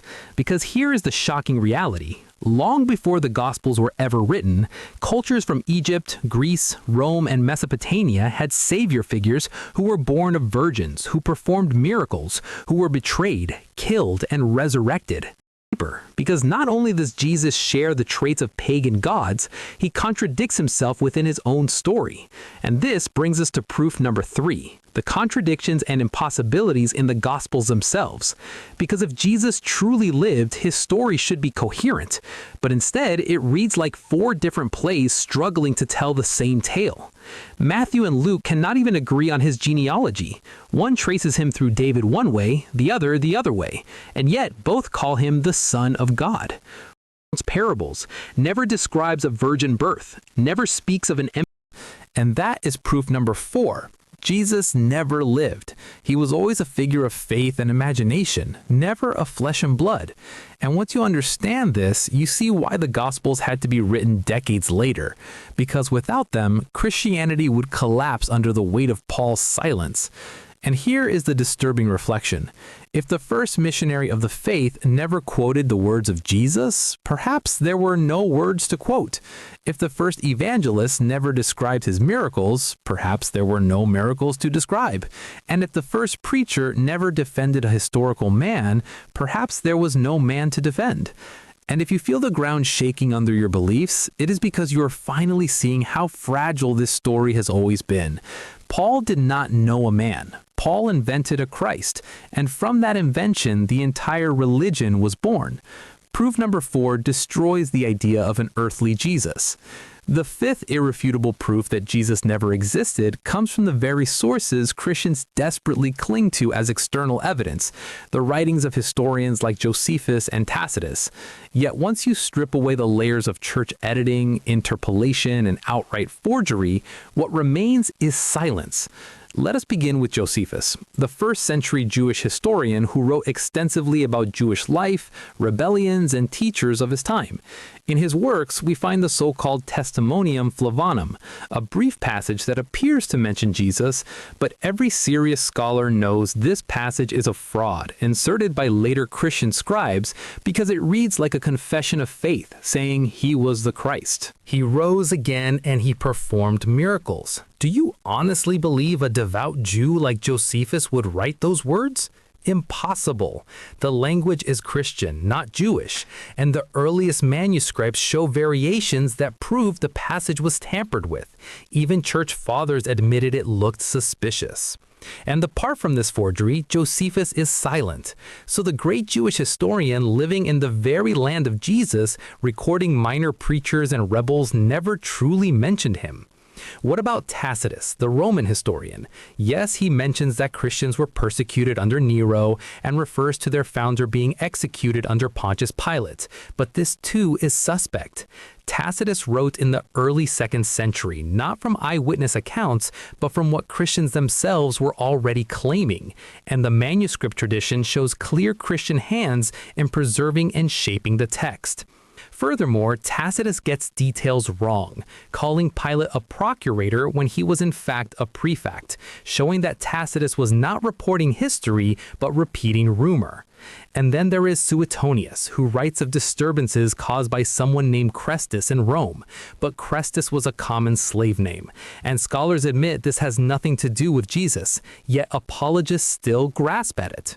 These are not historical proofs. They are the desperate echoes of a church trying to invent legitimacy. But what about Pliny the Younger? He only mentions Christians singing hymns to Christ as a god, not evidence of a historical Jesus, only evidence of a cult. So when we add it up, what do we see? Every so-called historical witness collapses. Josephus is a forgery. Tacitus is second-hand rumor. Suetonius is irrelevant. Pliny only shows worshippers. And beyond this, there is nothing. No inscriptions, no coins, no Roman decrees, no contemporary letters, nothing to show a man named Jesus ever lived. Reality. And this is proof number 5. And these Christians the external evidence. You haven't heard of Josephus and Tacitus? Oh, Jesus wasn't real? Well, you never read Tacitus and Josephus before? They do it over and over. It's like, have you ever read a book that refutes this argument? Even heard the arguments? Of course not. Is fraudulent or absent, and the church has known this, which is why they lean so heavily on forged texts for centuries, producing false gospels, false letters, and false documents to fill the void. Think of the donation of Constantine, exposed as a medieval forgery. Think of countless apocryphal gospels the church labeled heresy because they contradicted their chosen narrative. Forgery was their tool, because without forgery, there is nothing. No man, no savior, no history, just silence. So let this sink in. The historical record is empty. The supposed witnesses collapse under scrutiny. And what we are left with is proof number 5, another pillar of evidence that Jesus never existed. The 6th and final irrefutable proof that Jesus never existed is the political invention that sealed his story into history, the grand fabrication orchestrated by Constantine and the councils that followed. Because even if silence in the records, mythological borrowings, contradictions in the Gospels, Paul's cosmic Christ, and fraudulent historians had already destroyed the illusion, the events of the 4th century make the truth undeniable. Ask yourself, why Christianity suddenly exploded under Constantine? Was it because of overwhelming historical evidence for Jesus? Or was it because the Roman Empire needed a unifying myth to stabilize its power? Constantine himself admitted he saw a vision of the cross before battle, and with that vision, he transformed Christianity from a scattered cult into the imperial religion, not because of faith, but because of politics. The Council of Nicaea in 325 did not debate the existence of Jesus. It debated what Jesus was, human, divine, both, or neither. Why? Because there was no solid story to begin with. Different factions had different myths. Some believed Jesus was purely spiritual, others that he was a prophet, others that he was a symbolic figure. And Constantine forced a consensus not through scholarship, but through decree. Those who opposed the chosen version were exiled, their texts destroyed. It's boring, but.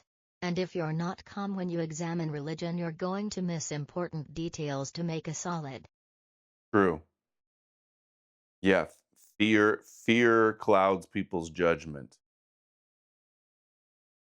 Their voices silenced, and from that political compromise emerged the Jesus most people know today, a carefully crafted character designed to unify an empire, not a man remembered from history. The church knew this, and ever since, it has built layer upon layer of authority to hide it. Because once you realize that Jesus was the product of a political invention, you understand that his story was never about truth. It was about power. Constantine needed a savior to legitimize his empire. The bishops needed a figure to justify their authority. And the people, broken by war and poverty, needed hope. Together, they manufactured a Messiah out of myths, contradictions, and decrees.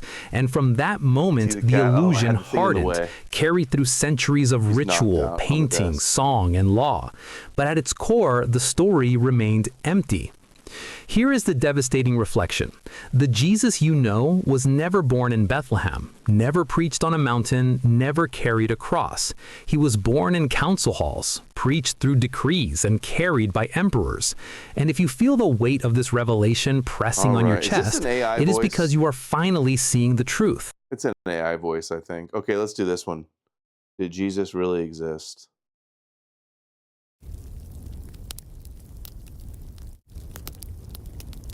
$45,000 subscribers. Cold reason. When people hear the name Jesus, they usually picture a clear historical figure, a man who lived in ancient Palestine, who gathered followers, and who was later executed by the Romans. Most assume his existence is as established as that of Julius Caesar or Socrates. But when you start to investigate the evidence, the picture becomes surprisingly blurry. The figure of Jesus starts to dissolve under scrutiny, leaving behind a mix of myth, fragments of hearsay, and stories written long after the supposed events. The question of whether Jesus actually existed is not a simple one. It requires looking at history, archaeology, and the way myths develop in cultures. One of the first things worth noting is that there is no contemporary record of Jesus. Not a single Roman historian writing during the time he allegedly lived mentions him. This is odd, because the Romans were meticulous record keepers. They documented even minor rebellions, census data, trials, and local troublemakers. If a man was attracting crowds, clashing with temple authorities, and eventually executed publicly, you would expect some record of it. Yet none exists. Even the Gospels don't pretend to be contemporary accounts. They were written decades after the events they describe, by unknown authors, in Greek, not in the local language of Aramaic. The Gospels are not eyewitness reports. Scholars agree that the earliest Gospel, Mark, was written around the year 70 CE, roughly 40 years after Jesus supposedly died. By then, most first-hand witnesses, if they ever existed, would have already been gone. The later Gospels, Matthew, Luke, and John, come even later, each borrowing and editing from the earlier ones, sometimes changing details, sometimes adding supernatural flourishes. When stories get passed down for decades before being written, they don't preserve history. They grow like legends. Oral traditions mix memory with invention, and with every retelling, the story shifts to suit the needs of the community. When you examine the Gospels closely, contradictions appear everywhere. The genealogies of Jesus in Matthew and Luke don't match. The story of his birth is told in completely different ways. The timing of his crucifixion doesn't even line up between the accounts. These aren't the kind of mistakes you'd expect if they were describing a real, verifiable sequence of events. They look more like the signs of different groups creating their own theological stories and retrofitting them into the figure of Jesus. Outside the Bible, the evidence doesn't get much stronger. Historians often point to a Jewish writer named Josephus, who lived in the 1st century. In his book, Antiquities of the Jews, there is a passage mentioning Jesus. At first glance, it seems to confirm his existence. But when scholars analyzed the language, it became clear that the passage had been tampered with. The earliest manuscripts contain Christian-sounding phrases, ones Josephus, a devout Jew, would never have written. Most scholars now admit that later, Christian scribes inserted lines into Josephus's work to make it look like he endorsed the existence of Jesus. In other words, one of the main pieces of evidence turns out to be a forgery. Another, often cited Europeans put themselves in this. Well, Roman Europeans, the Domitian or Diocletian, I always get those two mixed up. Yeah, the Goyim played a role, for sure. Historian is Tacitus, a Roman writer. He mentions Christians and a figure called Christos, who was executed under Pontius Pilate. But Tacitus was writing almost a century after the events. His source wasn't official Roman records. He was reporting what Christians of his time already believed. That's not independent verification. That's just repeating the story that was already circulating. The silence of other writers is equally telling. There were dozens of historians in the Roman Empire during the 1st century. People like Philo of Alexandria wrote about events in Judea in detail, yet none mentioned Jesus, not his miracles, not his trial, not even his supposed crucifixion. For a figure said to have drawn crowds, healed the sick, and cause commotion in the capital city. The silence is deafening. Some argue that Jesus must have existed because Christianity emerged so quickly after his supposed life. But religions don't need historical founders to flourish. Myths can inspire entire movements without any real person behind them. Take Mithras, for example. The cult of Mithras in the Roman Empire had rituals, followers, and when I hear my family members go from talking about normal topics like everyday events, to shoehorning in these foreign fairy tales as if they actually happened, as I feel like I get dumber being around these people breathing the same air. It's crazy. I feel the same way. It's like, oh, you're really gullible. Oh, you've been duped. Sad. Hailed mythology, but no evidence that Mithras was ever a living human being. Or consider Hercules, a figure of ancient Greece. No one today argues he was real, yet entire traditions revolved around his story. The speed of Christianity's growth doesn't prove its founder was historical. It only proves that the story was compelling.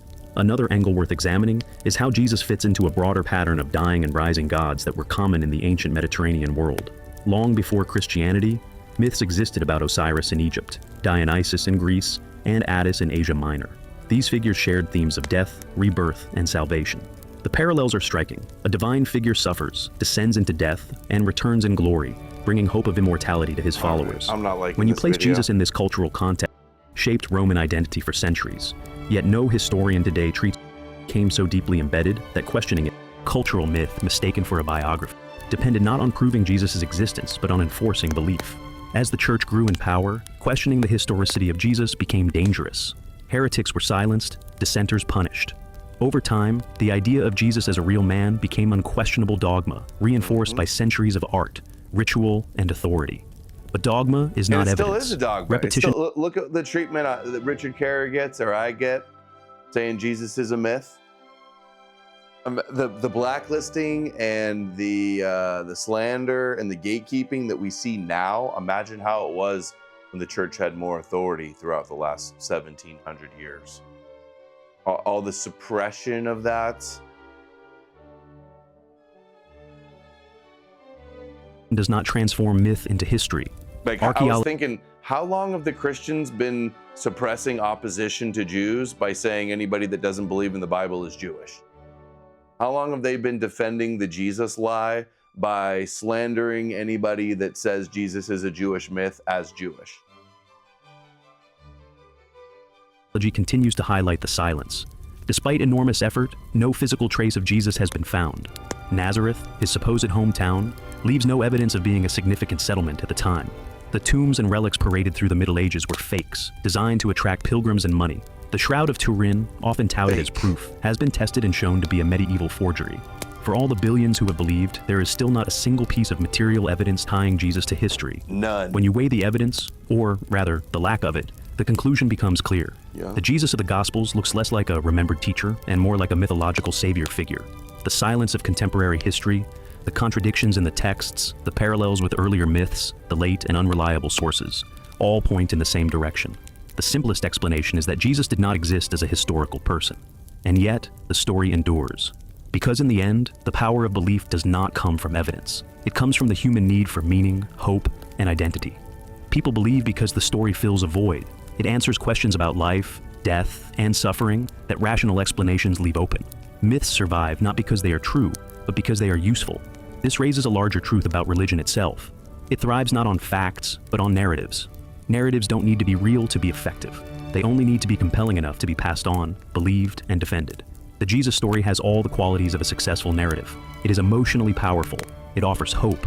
It speaks to suffering, and it provides a sense of belonging. Whether Jesus lived or not is irrelevant to the psychological function of the myth, but from a historical perspective, the evidence demands skepticism. The burden of proof is on those who claim he lived, and they cannot meet that burden. No, the figure of Jesus, as history presents him, they don't ever meet it. They don't ever have arguments. They just say, Bart Ehrman says, or the consensus of scholars say. It's all they ever do. It's like historical Jesus is hanging on by one little thread.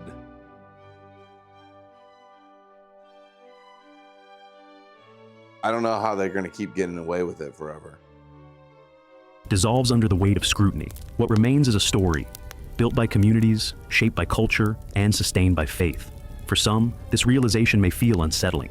But it also opens a deeper understanding of how humans create meaning.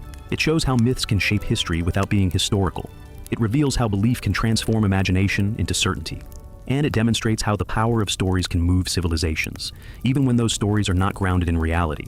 In the end, the question, did Jesus really exist, is less about one man in the past, and more about how humans turn stories into truths.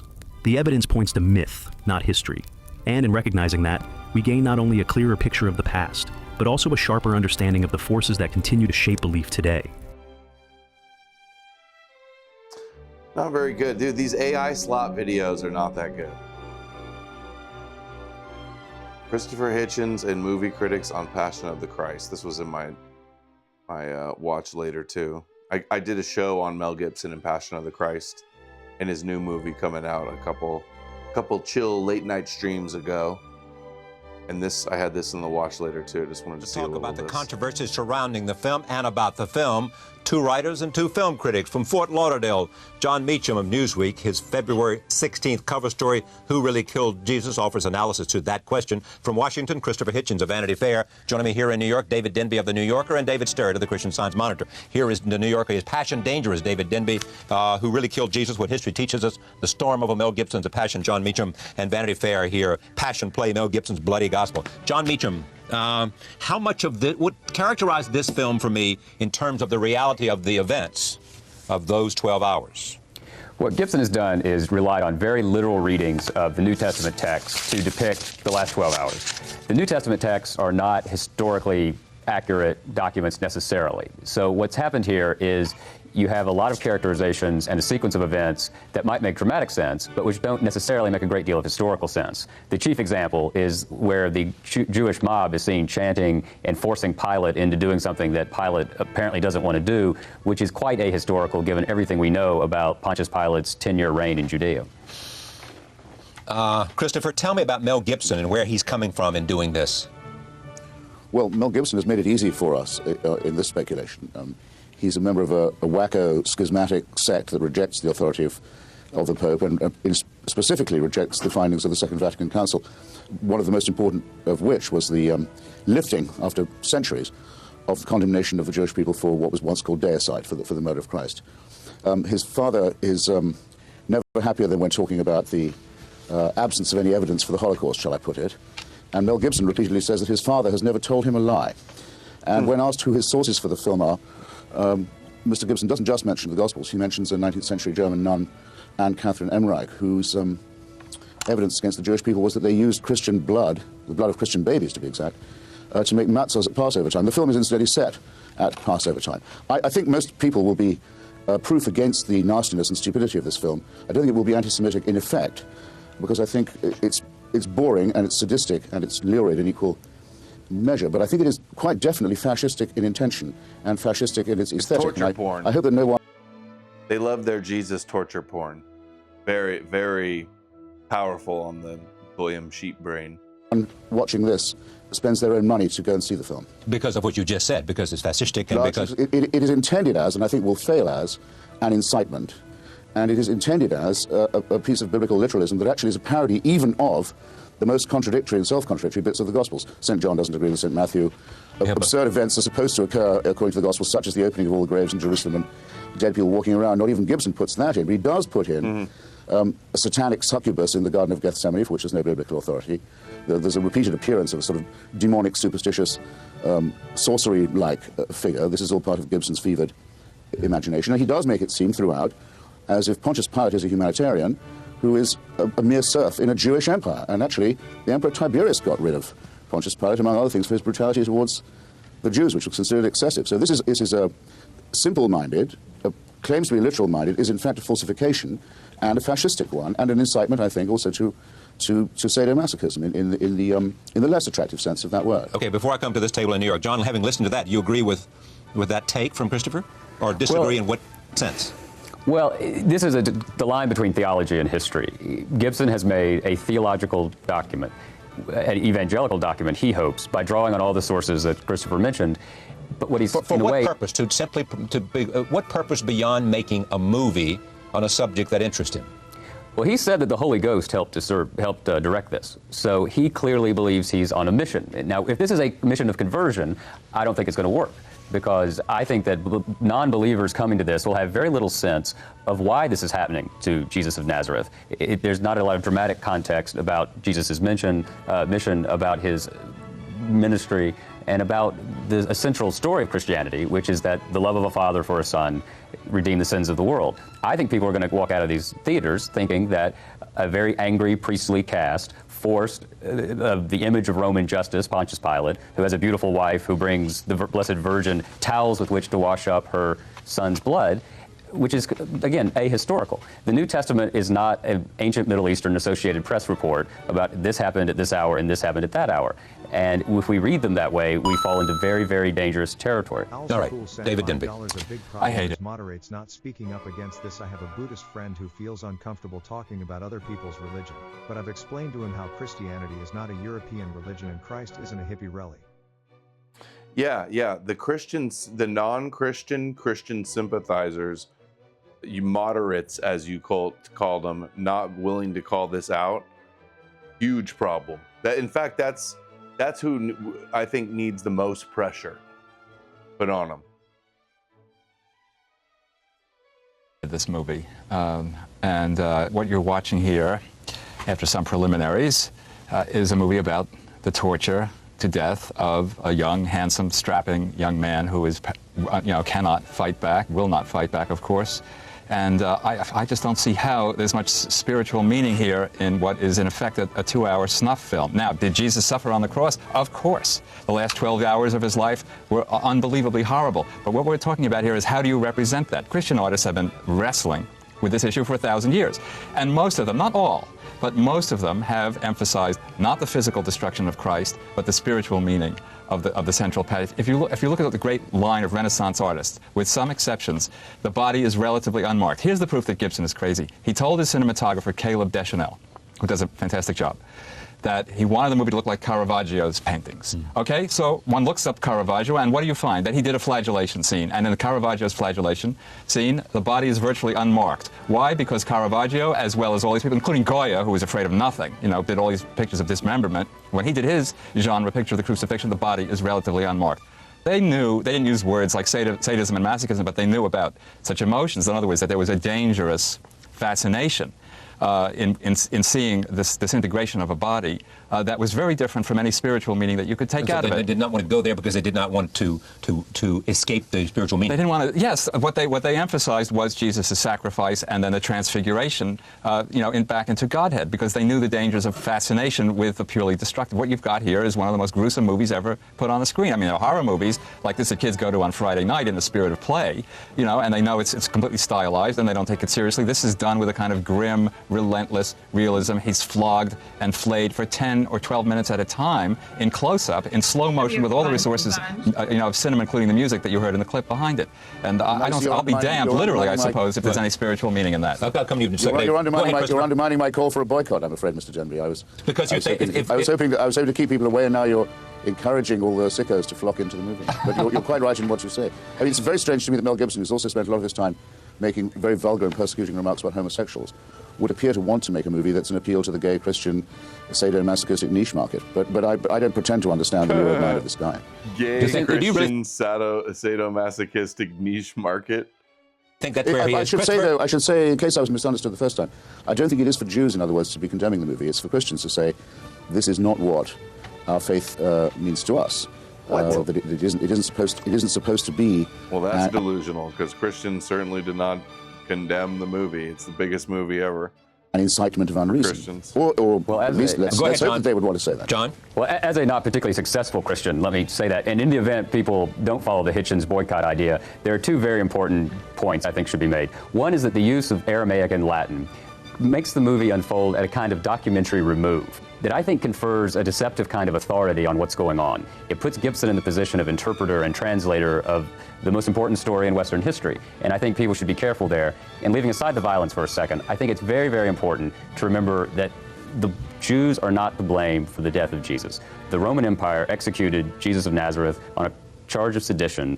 There were two other people already ready for capital punishment, who had been tried and were ready to be executed on that day. And we all know what has happened in the past for 2 millennia when... Like, we got to be mad at the Romans for killing the Jewish Jesus.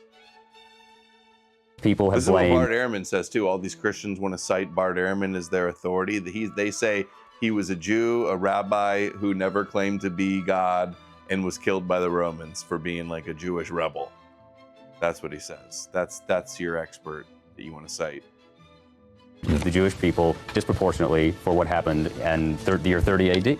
Christopher, I think you're right about it. All of this talk is doing nothing but putting people in theater seats. I mean, whatever boycott talk you are trying to lead is going to fall on deaf ears because of programs like this and cover stories like Newsweek, and because it is the greatest story. I guess by writing about it myself, I've encouraged this. Exactly just right. on the point, on the Aramaic point Mr. Meacham makes, his excellent essay in Newsweek refers to as well. Mr. Gibson claims to have removed from his film the chant by a group of Jewish people saying, "Let his blood be upon us and on our children forever." We learned this morning. In fact, he hasn't removed that scene from the film. It is still there in Aramaic. He's just cut the subtitle. So if you know Aramaic, then you'll hear it. I'm sorry. I mean, when it's played in Syria and Egypt, and when it's taken around the world, where we know that anti-Semitism is not just a metaphorical or metaphysical threat. Anyone who wants to can put the subtitle right over the Aramaic, and the scene is still there. Gibson said he'd taken it out. He lied about this. He assured many rabbis he'd removed it. He hasn't. He just trimmed the subtitle. This is a guy whose word is worth absolutely nothing, and who knows perfectly well. When the Pope went to Damascus a few months ago, he was greeted by President Assad, who said to the Pope in front of the Grand Mosque in Damascus, "We have a common enemy. We hate the Jews who killed your Christ." Now, the Quran actually says Jesus was not executed on the cross. So Assad was also spitting on his own holy book, as it happens. But believers will sometimes do that if they're fanatical enough, as Gibson clearly is. Assad said that to the Pope? Assad said exactly that to the Pope. In other words, this is not small stakes that we're playing for. When that film gets shown in that region, as you can bet it will be, as Gibson knows it will be, that statement is still in it, in Aramaic, and they can put any subtitle on it they want. And yes, that's what Assad said to the Pope, even though the Quran specifically does not blame the Jewish people. I've loaded this up, and I didn't mean to do it this way, David, in terms of 3 people who have... No, stay with me, Christopher. 3 people who have strong feelings about this. My impression is you like the movie. Well, I think it's a very well-made movie. Yeah, I mean...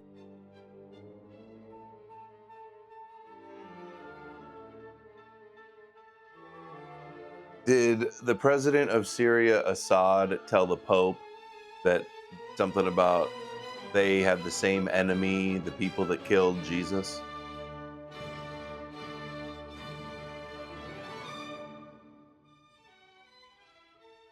In 2001, during Pope John Paul II's visit to Syria, President Bashar al-Assad made a controversial statement accusing Jews of betraying Jesus and calling them the same enemy as those who killed Jesus. This remark drew significant criticism, especially because the Catholic Church had officially rejected the idea of collective Jewish guilt for Jesus' death. Religious and Jewish organizations expressed alarm, noting how such rhetoric could fuel further tensions. Surprised I don't hear the Christian-Muslim alliance people talking about that more with their Assad shilling, but I guess he's gone now.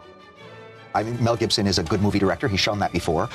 Caleb Deschanel is a sensational cinematographer, as David Denby said before. I think that Jim Caviezel gives a really strong, kind of relentlessly focused performance. It's a good movie in that sense. I also think, and by the way, I share like just about all of the misgivings which have been stated here tonight, and I've written so. But I think it's a more interesting movie in some ways, especially cinematically and also historically, than has been coming out so far in a lot of the discussion about it, because there are so many different ways to think about it. For example, something that has been mentioned here tonight briefly is the idea that Mel Gibson seems repeatedly drawn not just to violence but to suffering in his movies. Braveheart is Exhibit A, but there are plenty other examples. And one might look at that positively and say that, well, he's always been interested in the suffering hero, the Christ-like figure in secular surroundings. Now he is simply carrying that over into his religious interests. But one can also flip it around and say that he just has a morbid fascination with violence and suffering, and that by wrapping in religion, he can push it farther than he ever has before, and and get away with Someone it. expressed that earlier here Well, I certainly agree with the last part. That he has a morbid obsession with violence, and he's found a religious cover, a guise for it, and which operates for the people who go to the movie thinking this is a great religious experience. How do you explain to your 10-year-old, and there are families coming in by the thousands, that watching a man chained up and flayed to death for 2 hours is a deeply religious experience? Yeah, I mean, it's very disturbing. The idea of taking children to see this, I think, is insane. But you know, one more point about the movie is that I think that it is an interesting history lesson, and I don't mean the history of Jesus and his life and death. I think it's an interesting history lesson and reminder in terms of Christian history, because there has, after all, been a great cult of death running through certain strains of Christianity, evidently including the one that Mel Gibson is most interested in. And you know, one can go and visit ossuaries in Europe and see bones wrapped up like the Texas Chainsaw Massacre or something. And I think that this movie, precisely by its relentless and merciless physicality, its apparent idea that what happens to the earthly body of Jesus is what counts, and what happened afterwards, the resurrection, gets 1 minute at the end of the film. There is a strain of this running through Christianity, and it's kind of a medieval strain. And I think it's kind of interesting to be re-reminded of that. What do we make of the marketing effort by Mel Gibson in terms of the way he has presented this to a whole range of groups who have bought, you know, blocks of tickets to see the movie, and the appeal that he hopes it'll make? Is this simply a very keen marketing mind at work, or is it something else?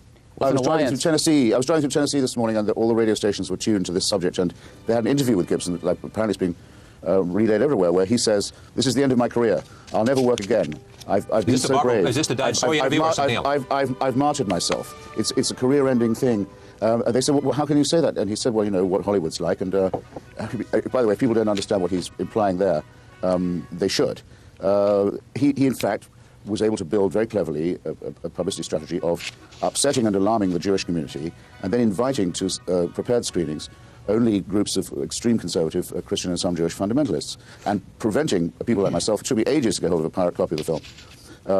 Magazines have taken interest in the movie industry from seeing it at all.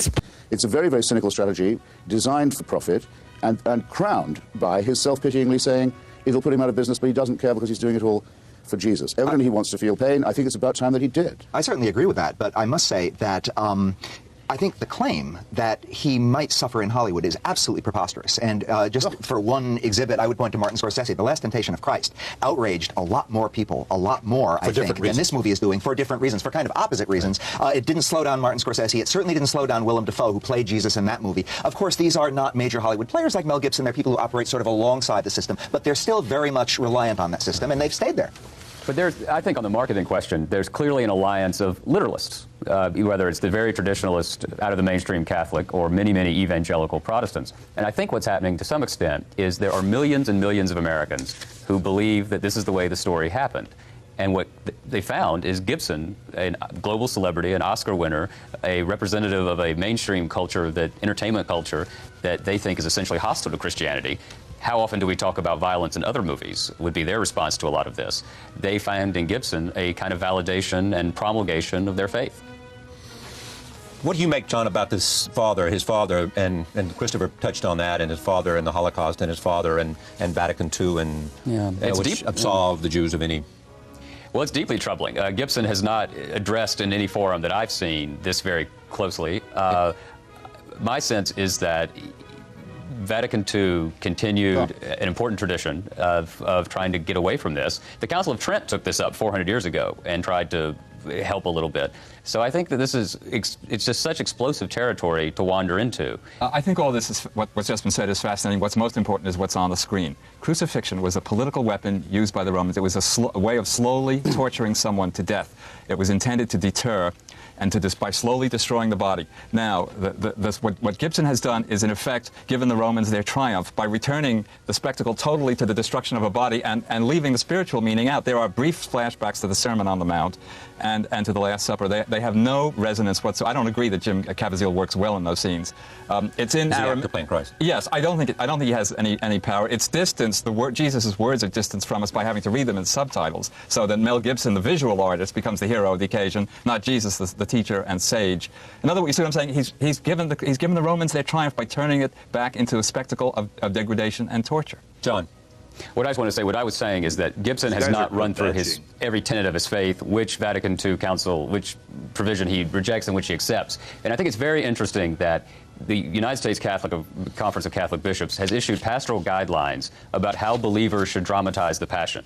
Don't put Jewish high priests in black. Don't portray them as a chanting mob. Don't portray Pilate as a passive, sensitive, Don't not put particularly strong Jewish Pharisees in black. That's what I told you they're kvetching.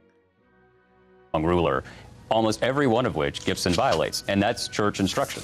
Is the cardinal sin of this film anti-Semitism, or B, its emphasis on violence does not capture the essence of Christianity and the message of Christ? There's no need to rank these failings. I think that these are both the great failings of the film, and they're both probably ultimately fatal to the film. But I think also the movie is interesting, as I said before, as a kind of a reminder of a very important strain of Christian history that, who knows, may be coming back. I also think that Gibson has done something kind of interesting here. He's made an art film. He's made a movie that really is not going to have much of an audience. It's going to have a lot of people going this week and probably next week. But after that, I think it's going to end up on the video store shelves. And I think it's going to have two kinds of, so to speak, cult audience. Wow, talk about being wrong.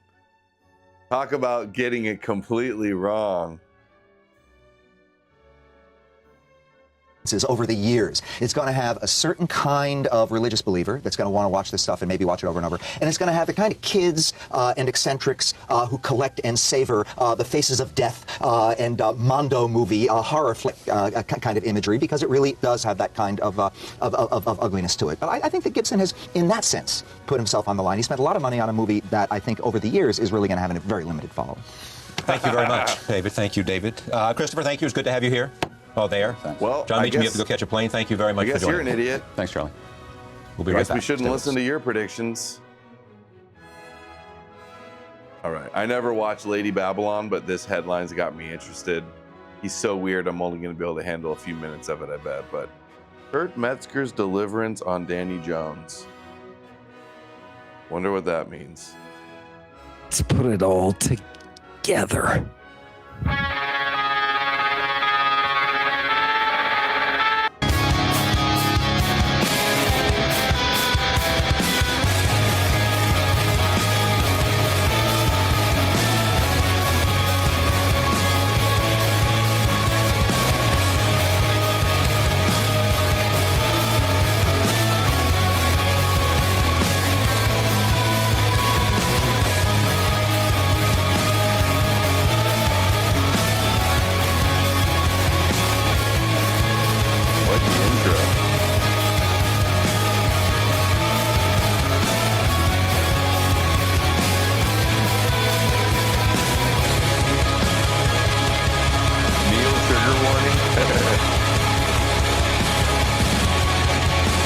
Danny Jones just had on the dude that Neil just had a debate with, too, that's been beefing.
I have such a warm funnel of tumbly wumblies tonight for you.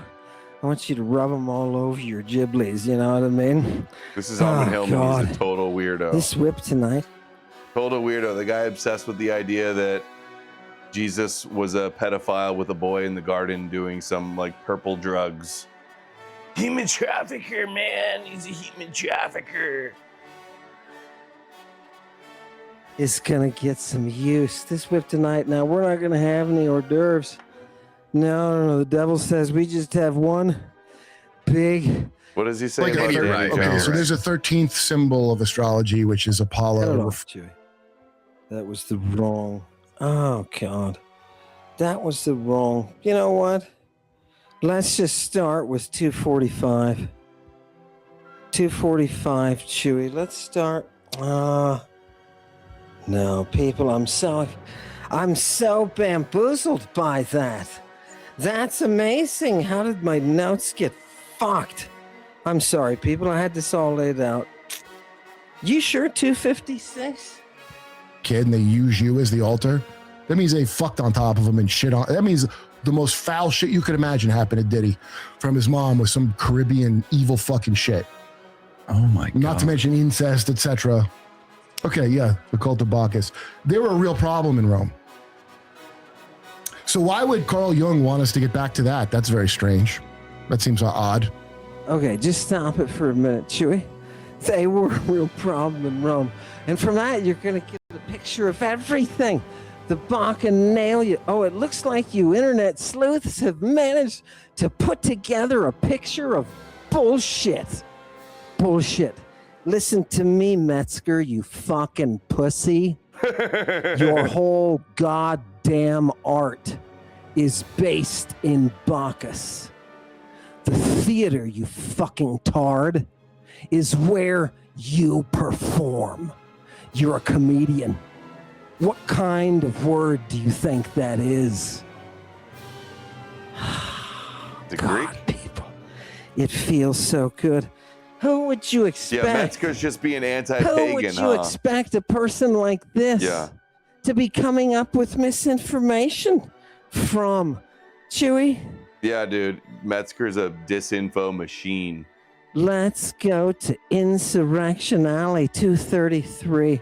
Shall we go to Insurrection Alley, people? I didn't know he was going to be Does it surprise trashing you? him.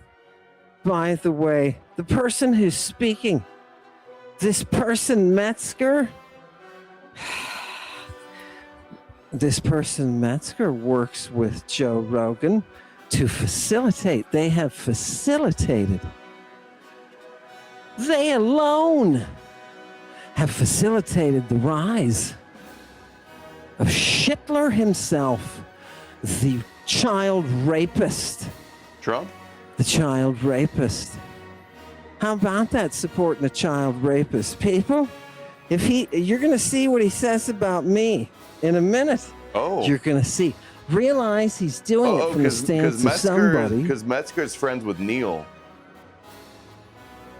He's done shows with Neil. So he says something about Almond here. That's why Almond's pissed. That's funny. Who not only is being taught by an insurrectionist, but is himself a supporter of the pedo president. Don't let him tell you he isn't. Don't let him tell you he's not a supporter of the genocidal army of Israel. Don't let him tell you. Hey, genocidal army of Israel? I didn't know Almond talked like that. Called him Shitler, but okay. Look at the facts. Go. Let's go. Knives Where's out. the master behind? Where's the master behind? Okay, go ahead and play this one, Chewy. Let's see what he's going to do before we find his master, people. Let's see what he's going to do. Go. Well, this is all like, back then, that's when they had this was like the polytheistic stuff where they had multiple gods. These people, you didn't have to fucking be loyal to one god only. These people had they worshipped many gods. No. Excellent point, Danny. It's smart to pay retail in your religion like that. Totally ignored. Do you want a quarter for your joke, comedian? Why would I want to fake laugh, Danny? Talk to the manager. I don't want to talk to Dionysus. Take your go feet and go fuck yourself, you creepy homo. That's how. This man is talking about, by the way, he says homo repeatedly, and he's got this thing about homosexuality. So when you meet Pentheus and you find out that he's got some hidden tendencies, Dude, he's got all these AI images of him. Shocked. Let him hear what he thinks about Dude, he's got Kurt Metzger eating Jesus's poop in the outhouse. Whoa. That escalated quickly. People, now don't tell me for a minute. I want your opinions. Don't tell me for a minute what I want to hear. I want you to listen to this comment, and I want you to tell me what you think. Satanic congregation. Fantastic. Chewy, hit that one. Look at that. Oh, I would talk to that God. Yeah. I don't want to talk to fucking gods. Oh, I go right to the top if I'm going to do that at all. I'm either doing nothing or I want to talk to. What does right to the top mean? Like right to Yahweh? What are you, a Noahide? Straight to the top. The manager, like a real Karen. I'm not going to sit there and make a little offering to, oh, this is the God. That's a lot of blustering. Nothing. Isn't it amazing? It's like a lot of bluster. Straight to There's Hashem. some period blood. You know this. Do you hear how stupid he is? Danny laughs, but he doesn't realize it's because he's being tickled. Right? What is he even talking about, people? You find out. People just wait. Who is the darkness educating our man Metzger? People, it's all going to be connected. It's all going to be connected. Are you ready? Oh, God. Is he going to say it's You Neil? mean Joe Rogan is in this? Yep. You goddamn straight, people. Hit it, Chewy. Stupid shit these people do. Well, you know that guy, the bold drinking guy. Wait. Is that somebody they're talking about? The bald guy? Does this guy even know? Why would he even know me? Interesting. Hit it. Boy, he took being Greek real serious, huh? What? Okay. Is this comedy? What do you think, Chewy? Is it comedy? All of a sudden, did you feel the atmosphere change? Now we're going to switch from comedy to hack job. Danny Jones showed you how that fucking Frenchman did a hack job through the review, Bryn Mawr, of Chemical Muse. Yeah, when Kurt's I was talking saying trash in about 2008, hey, they're all on drugs, people. Look at all these drugs. Fuck me, look at these drugs. Now, what are they all saying? They're all on drugs. This place is full of drugs. Drugs all over. It's not a shock that it's in there, that it's in their religion. This hack clown, because that's what he is. He's a fat ham of a clown who I know. I told Danny, he's braggadociously saying, I'll go toe-to-toe with anybody. Come toe-to-toe with me. We don't need Luke. Come toe-to-toe with me, you fat ham. I'll shut your stupid mouth once and for all. And finally, people will laugh. Oh, dude, is that him ripping Jesus? Oh, my God. They bring it amazingly. Dude, look at this AI. He's got a Metzger holding the Bible all mad, holding on to Jesus. That's so funny. Is he an actual demon? I think he wants to be a demon. Let's hear it, people. Let's hear what he says about somebody who took Greek too seriously. What the fuck is he doing? Go ahead. Well, he takes being Greek to the next. Well, he reads all the Greek shit, and it's all about that stuff. First of all, you moron, I am not Greek. Yeah. I am a classical philologist. I read those texts that you. That's his dunk on Amen. Oh, he takes Greek really seriously. Like, yeah, he like speaks and reads and translates Greek. That you pretend to read. This is glorious. Watch, Danny did a great job with the temple. He tries to throw the temple at Danny. Danny deflects it away like it's so much propaganda. People, you got to think, what's your position? You can say exactly the opposite of who you are, and people will believe you. That's called propaganda. All right. Let him finish, Chewy. Let him finish. I love your animations. We're going to go to more of those, but let him finish. All those people were doing all that fucking crazy shit. I know. They found that cup in Tampa. You know that the Museum of Tampa. Yeah. They found that ancient Egyptian cup with like period blood, breast milk in it, and shit. Wash your cups out, people. Right. Do you see, people? What was comedy invented for? Not deflection. This is not a comedian. This is a propagandist. Dude, he's got all these images of him eating poop. He's about to show Takes a you weird his man to do propaganda. this. But he All the has to shekels. put me in a specific light. Dude, look at him with all the shekels. Dude, that's funny. First, where is he getting all of his direction from? Would you like to see it, people? Is it Neil, or what is he going to say? Insurrection together. Oh my God, people, give me that. Hit it. Keep him talking. Yo, don't use the same period cup for your. Yeah, right. After all these fucking years, you couldn't put it in the dishwasher. For Jesus Starfire Christ. and blah blah. Look at what he's doing to Danny. Look at what he's doing to Danny. How disrespectful. Danny just asked him, if somebody did that to me as a professor, when I was a professor at an international meeting, I would have kicked him in the balls right there. I would have kicked his big fat ass ham of a human being ass right in the balls. Metzger, right in your balls. And I would have told you, did you hear me just ask you a question? This is a profession. This is a place of business, you asshole. Did you hear what he just said? Running back, Chewy. Give him Danny's question again, because he's not hearing it. He's not hearing it. Look, you can tell what comes out of his big fucking head is not allowing him to hear what's going on. Go ahead. But he takes being Greek to the next. Well, he reads all the Greek shit, and it's all about that stuff. All those people were doing all that fucking crazy shit. I know. They found that cup in Tampa. You know that the Museum of Tampa. Yeah. They found that ancient Egyptian cup with like period blood, breast milk in it, and shit. Which is everything I have been telling everyone. They found it. And what is he going to say about it? He's going to deflect to some bullshit. Thanks, he's funny bullshit. Chewy, Another, did you how many of think these he did was he a good make? comedian? I think you need some help from Aristophanes. Mr. Metzger, I think you need some serious fucking help. Now, who is behind Metzger? People, let's just do the mystery together, Chewy. Go was to behind him? 233, because that's Tell where it us. starts. 233.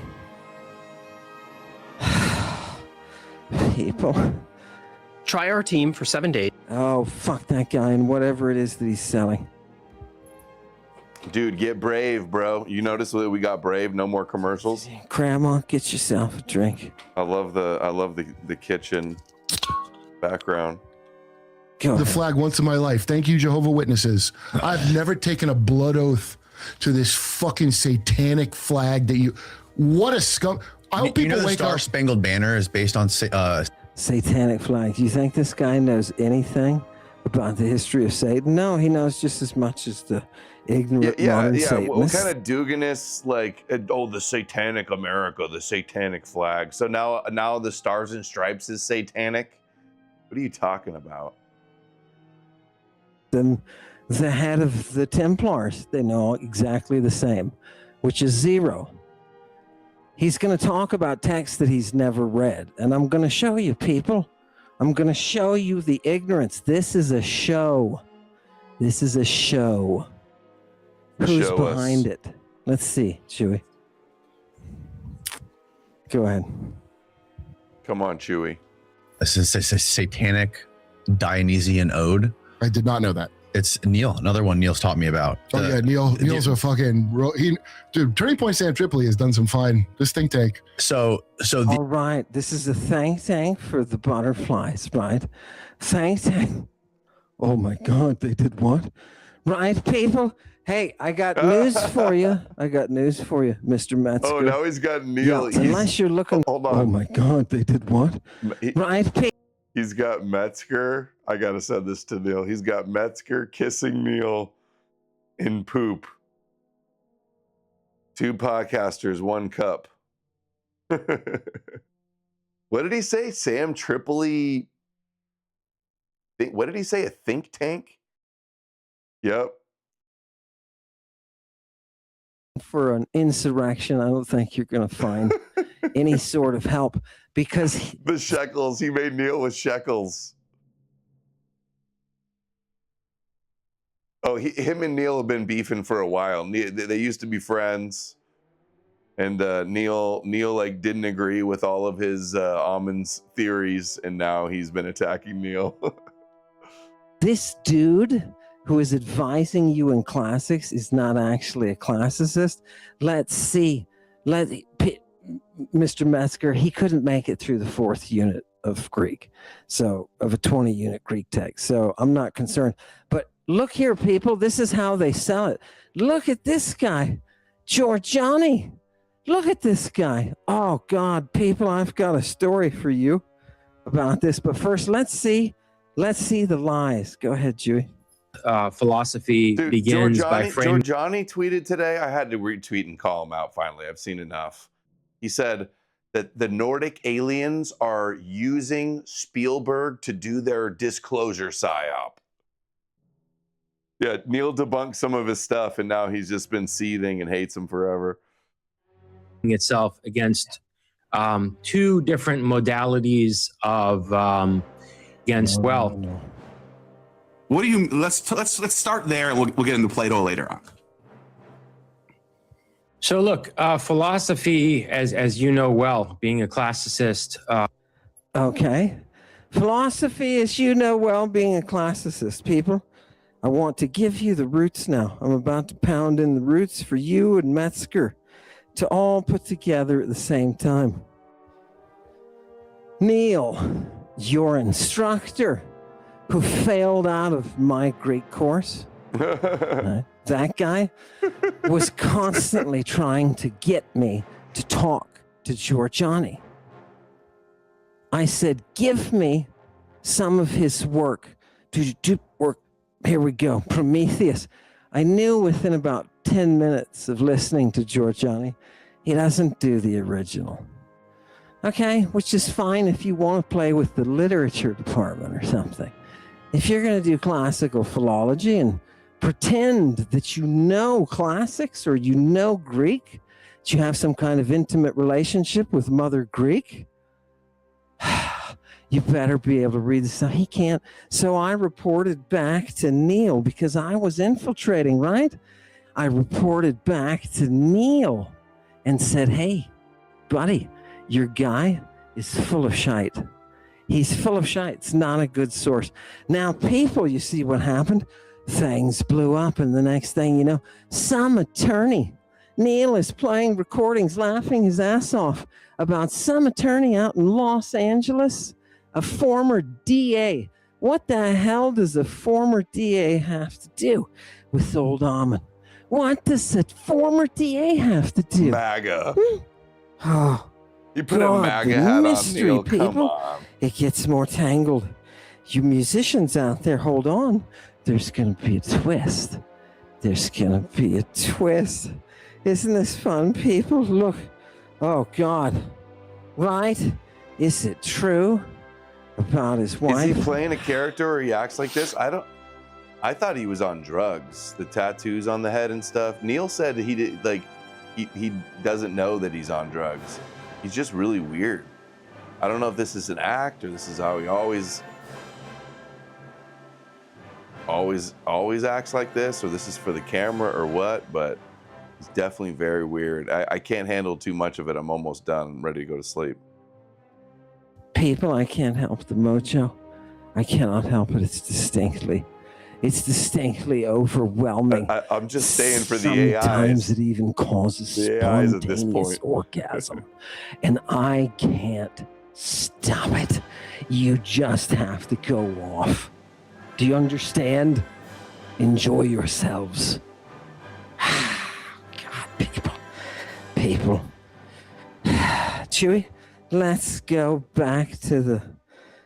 to Danny's. Now watch this, people. Danny's training kicked in. Is he finished? Okay, play it a little bit longer. We'll see if it's finished with the point. The original Star-Spangled Banner was an ode to Dionysus. Oh, great. That guy. I mean, I had 4 claws. People, what amazing irony.